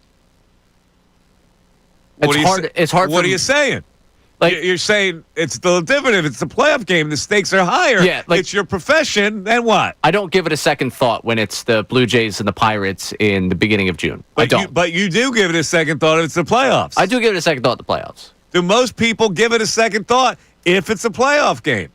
It's also how about can a quarterback miss a start because of that? Absolutely not.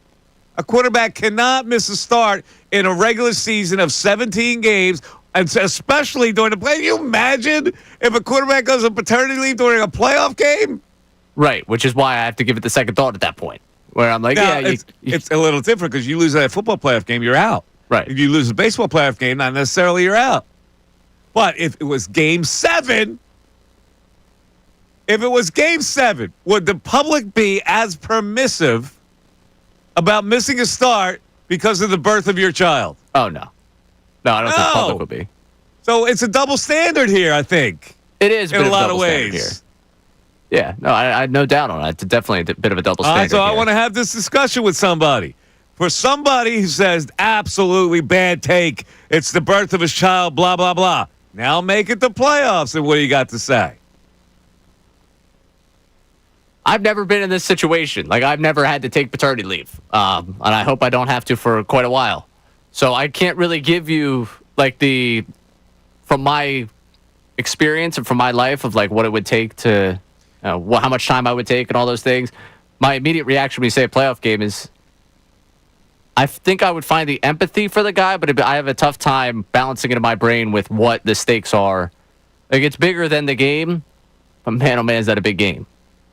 Well, Colarulo took a few days off during this show because of the birth of a child. During the Eagles' playoff run, which... And justifiably so. Which was justified. The stakes aren't as high. We're doing a radio show, folks. Right. Like the stakes are, like we don't have wins or losses that mount up that make you advance to the next round, right?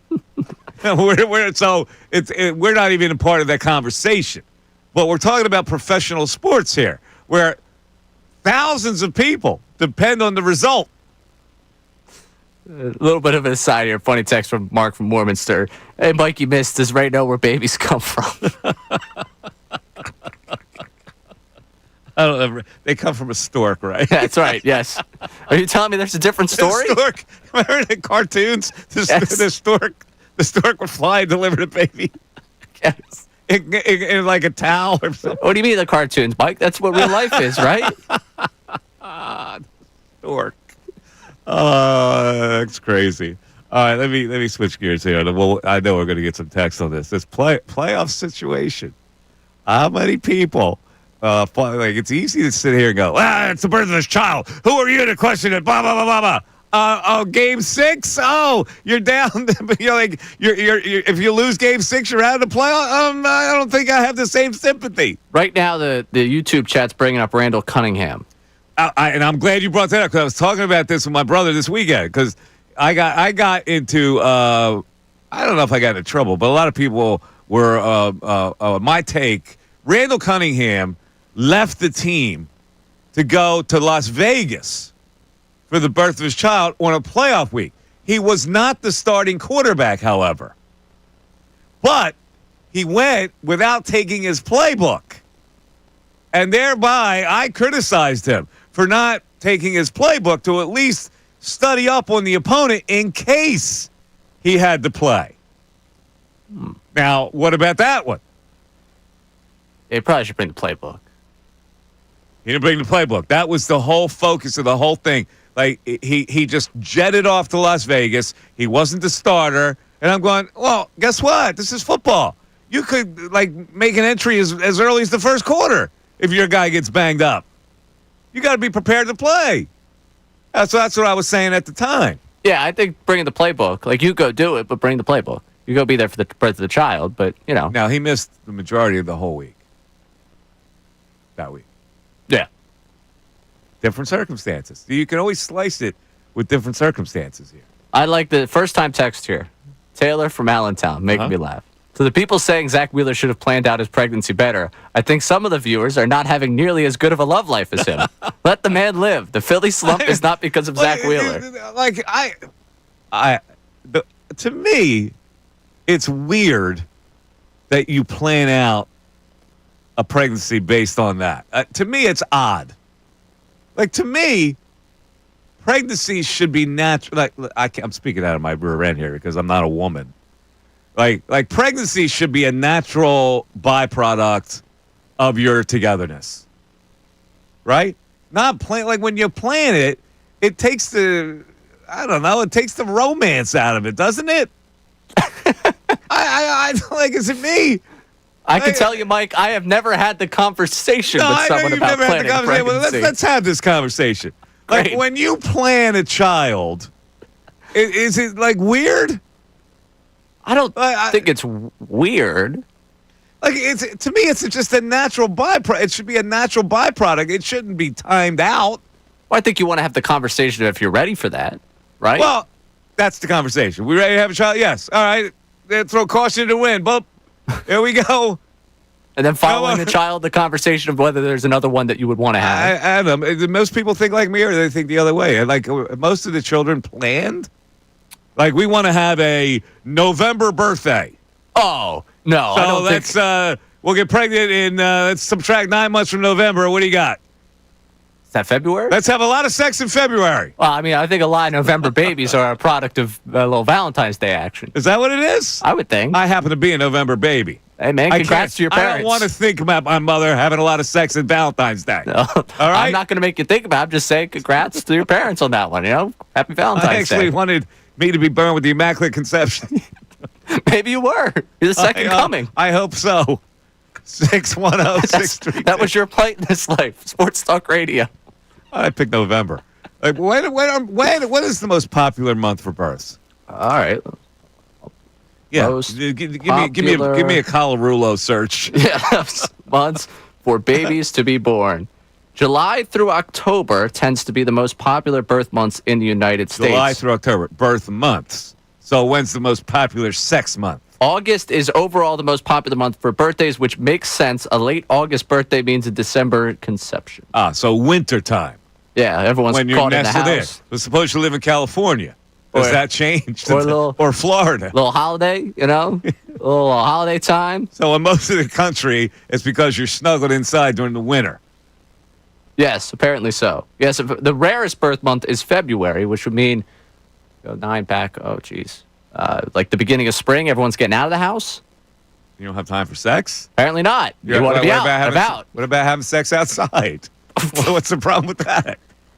All right, 610-632. That's the question. Chime in. What's the problem with that? 610-632-0975 is how you climb into the show. It's the Mike Missanelli Show. Back after this. ESPN's Adam Schefter.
our show's going to go, and we got a lot of texts on baby planning and it's coming up, but I wanted to get this in here because Chris Sims, I don't get why he's relevant at all. But it is interesting that some of it's like Who is he? I couldn't care less about Chris Sims, but the stuff he says sometimes can tweak you as an Eagle fan. Yeah, because it's clearly he made a value judgment on Jalen Hurts way back when, and he doesn't want to give it up. That the kid has progressed a lot further than any of us thought. So on his show, Chris Sims Unbuttoned, which is not related to Unfiltered, which you hear right here on 97.5 The Fanatic. So he's got Jalen Hurts ranked as number 10 in the league. Now, you can do your own rankings. This is what he says about him ranking him number 10. Now, is he perfect? No. There's a reason he's at number 10. There's still flaws in his football game that need to be addressed and need to be fixed. They win the game still with him, not playing perfect. There's no quarterback in football that has more advantages on the field at the position than Jalen Hurts. They're a super team. That's not a shot on him, but he gets the advantage of not having to worry about all these other things, right? And with the greatness of the Philadelphia Eagles, he cannot play great, and they can still win. He gets a lot of great looks on defense, is where I go, wait, no one would ever play this defense against Lamar or Mahomes or anybody like that. If you purely went on passing and throwing, he's below 10. It's one of the slower releases in all football. Like, he's not in the top half of football as far as being able to get the ball out of his hands and do that. Arm strength. It's not in the top half of football with arm strength either. Decision-making wouldn't be in the top half of football as far as what he does in the pocket. But the other stuff he brings to the table, hanging in the pocket tough, scrambling, and making big plays there, making big plays on the run with big throws, buying time in the pocket at times, handling pressure, his ability to rise to the occasion in big moments, his ability not to mess up games in big moments. Yeah, those are the things that are taken into consideration here. Whoosh! He doesn't like him at all. No. Number 10, Jalen Hurts. Number 9, Baker Mayfield. Number 8, Justin Herbert. Oh, no. C.J. Stroud, number 7. Matthew Stafford, number 6. Jaden Daniels, number 5. Now, I don't even know who he has at 1. He hasn't yet gotten to his. Oh, he hasn't. This is a grand unveil, all right? You know? Oh, it's a grand reveal? Yeah, come on. Listen, this is big stuff. A lot of people excited. Actually, where I got this was NBC Sports PR put out, be tuned in. Unbutton's doing Chris Sims top 32. Chris Sims Unfiltered. Now, he goes, I would put C.J. Stroud over there in front of Jalen Hurts. We have a little bit of revisionist history here. He won the Super Bowl, and everybody just forgot about the 10 weeks before that where we were like, wait, the passing game and the quarterback was the issue. Well, the fact is it wasn't. They won the Super Bowl. You can't go revisionist history. They did advance to win the Super Bowl. You can't ignore that. That should win points. Come on, Sims. We gave him his clicks. You're a clown. All right. I'm funny how? I mean, funny like I'm a clown. I amuse you? The public thinks he's one of the 3 or best 4 quarterbacks in football. I would have a hard time, I think, finding coaches in the NFL that would tell you he's a top 10 quarterback. Whoa. Man. I know one guy that would. Hell yeah. Coming up at 2:10, his press conference live with the media. Let's get to our text on the baby planning here. What do we have? Kyle from Philly, father of 5 here. Happy for them all, but plan 0 of them. Well, there you go. See, that's natural. Natural attraction. Hey, baby, let's have sex. All right, what's a byproduct? Well, 5 kids. Yeah, my paycheck's going to get reduced. I get it, but let's have them. I'm not going to attach name to this because I don't, wife, listen. My wife tried to plan our child for late fall, so it became weird with her tracking everything. It is weird. I'm going to tell you a story. I was out with a friend of mine once. We're at a party in Atlantic City. I'm with a girl. He's with his girlfriend. They've been together for a while. He goes, I got to get going.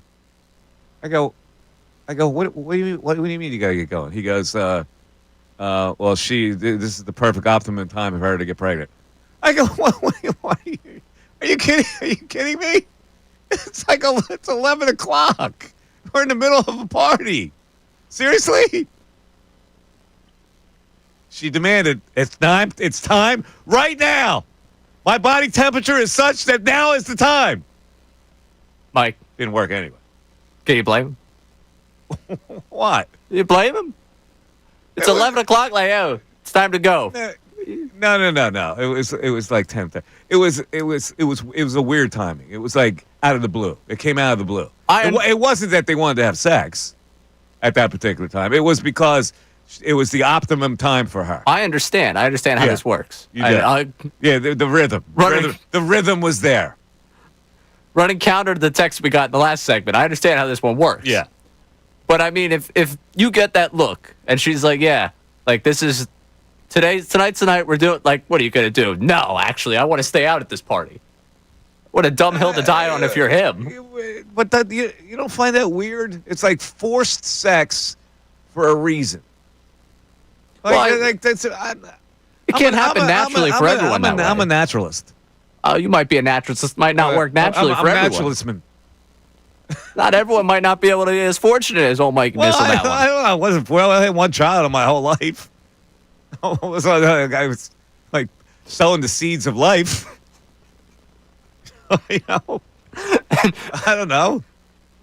But the way what else do we have on the text board? Oh yeah, so people checking in with kind of what I said there, that you don't know if it's gonna work, so that's why you planned out. Someone else, I planned to have my baby to share my birthday, and I was one day off. That seems kind of wild. To share your birthday, I would want center stage on that day. I wouldn't want some baby upstage me. I do know someone that they were born on their mother's birthday. You don't want some baby to upstage you? Absolutely. Some baby? It's their child. Yeah, still. It would be your child, Ray. Would you call it some baby at that point? No, probably not. That's, again, me coming here with the fact that I'm so far away from this again. But the idea of that is, like, usually your birthday's a good excuse to get a night out, get to do something, get to enjoy. If you have your child on your birthday, wouldn't that forever take that opportunity from you? I don't know. It seems that people make more of a fuss about their birthdays than I do. I've never made a fuss about my birthday. I like using my birthday as an excuse to do something. I'm going to tell you why. Because I was born on Veterans Day. And it was never school. So it's like, there was no fuss anyway. Like, I never had a party at school. You know? I guess. The birthday just kind of passed. It was a holiday, and it was more of a holiday than my birthday. I'm sorry. I want Uncle Frank to know I read your text. I'm not reading that on the air. Oh, really? Not reading Uncle Frank's text. Did Uncle Frank get too foul? Yeah, too far. Too much. Uncle Frank, gotta relax. All right, by the way, I have to announce this because I'm delighted by this development here. Do you know that they're bringing back Diet Cherry Coke? Are they? Yes. I was a big fan. They took it off the shelves for reasons that are unclear to me. Diet Cherry Coke is making a comeback just in time for summer, but it's going to be temporary. Now, why? It's a good item. You a Cherry Cokesman? I like a good Cherry Coke. I wouldn't go diet, but, teach their own. Wait, you drink sugar soda? If I were to drink soda. Like, I don't drink a ton of it, unless it's a mixer. Sugar soda? Yeah. You're worried about your teeth? I got a dentist. I got a toothbrush. I got a dentist. You have a dentist. I don't drink a lot of soda. Like, to be honest with you. I don't either. So but when I drink it, it's got to be diet. I'm not going to drink gulp sugar down. Come on, man. Wait, don't. To cut out your sugar intake. I haven't had sugar in years. Weren't you the one that, didn't you have plenty of the gummies when they were out there? Oh, well, that's different. That's straight sugar. That's candy. Every now and then you slide. Like, I never physically put sugar in anything. Like, I haven't had sugar in years, but I haven't. I put like granulated sugar. I don't have. I put sugar in my coffee. Yeah, I don't. I'm an artificialsman. What do you? Oh, you go. Yeah. No. I go whatever's there. No, Sweet and Low is the sweetest. I buy Sweet and Low by the pack, like not the packets. You ever by the pack? Out at like a diner and just like take a handful? And no, I never. Like, here's you. You'll take anything from a restaurant. I swear to God. I'm paying for it. You're taking condiments. You're taking sweet and loaves. Are you one of those guys who goes to Wawa and grabs a bunch of sweet and loaves or sugars? I mean, I'll grab a couple extra. Yeah, absolutely. Just in case. Might need a few later. I swear to God, you're a cheapskate, man. Yeah, you better believe it. I'm not going to run from it. Stealing Wawa sugar, taking rolls home, taking half pieces of eaten bread. Any dollar I could save is a dollar to me experiencing something I want. All right.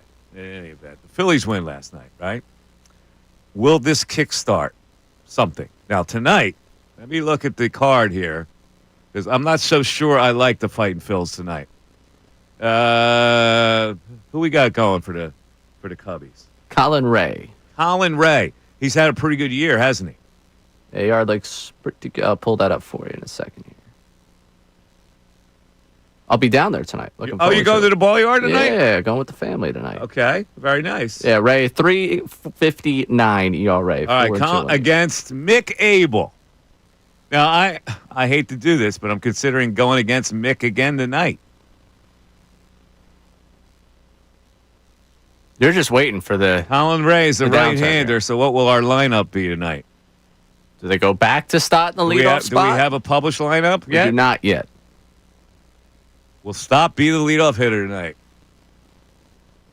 I hope not. All right, Colin Ray, 6'5", 220, 3.47 ERA. Let me see, walks and strikeouts here. 43 Ks to 17 walks. He has given up 8 home runs, though. Maybe a couple bombs tonight? Yeah, why not? Give me a Schwarber tonight? Yeah, get Schwarber back going. Schwarber tonight? Schwarber. Mick Abel, give me his line. Mick Abel goes 5 2/3, 3 earned, strikes out 5. All right, I'm going to tell you right now, I'm going to take the Cubs tonight, and I'm going to take Oklahoma City minus the 5.5.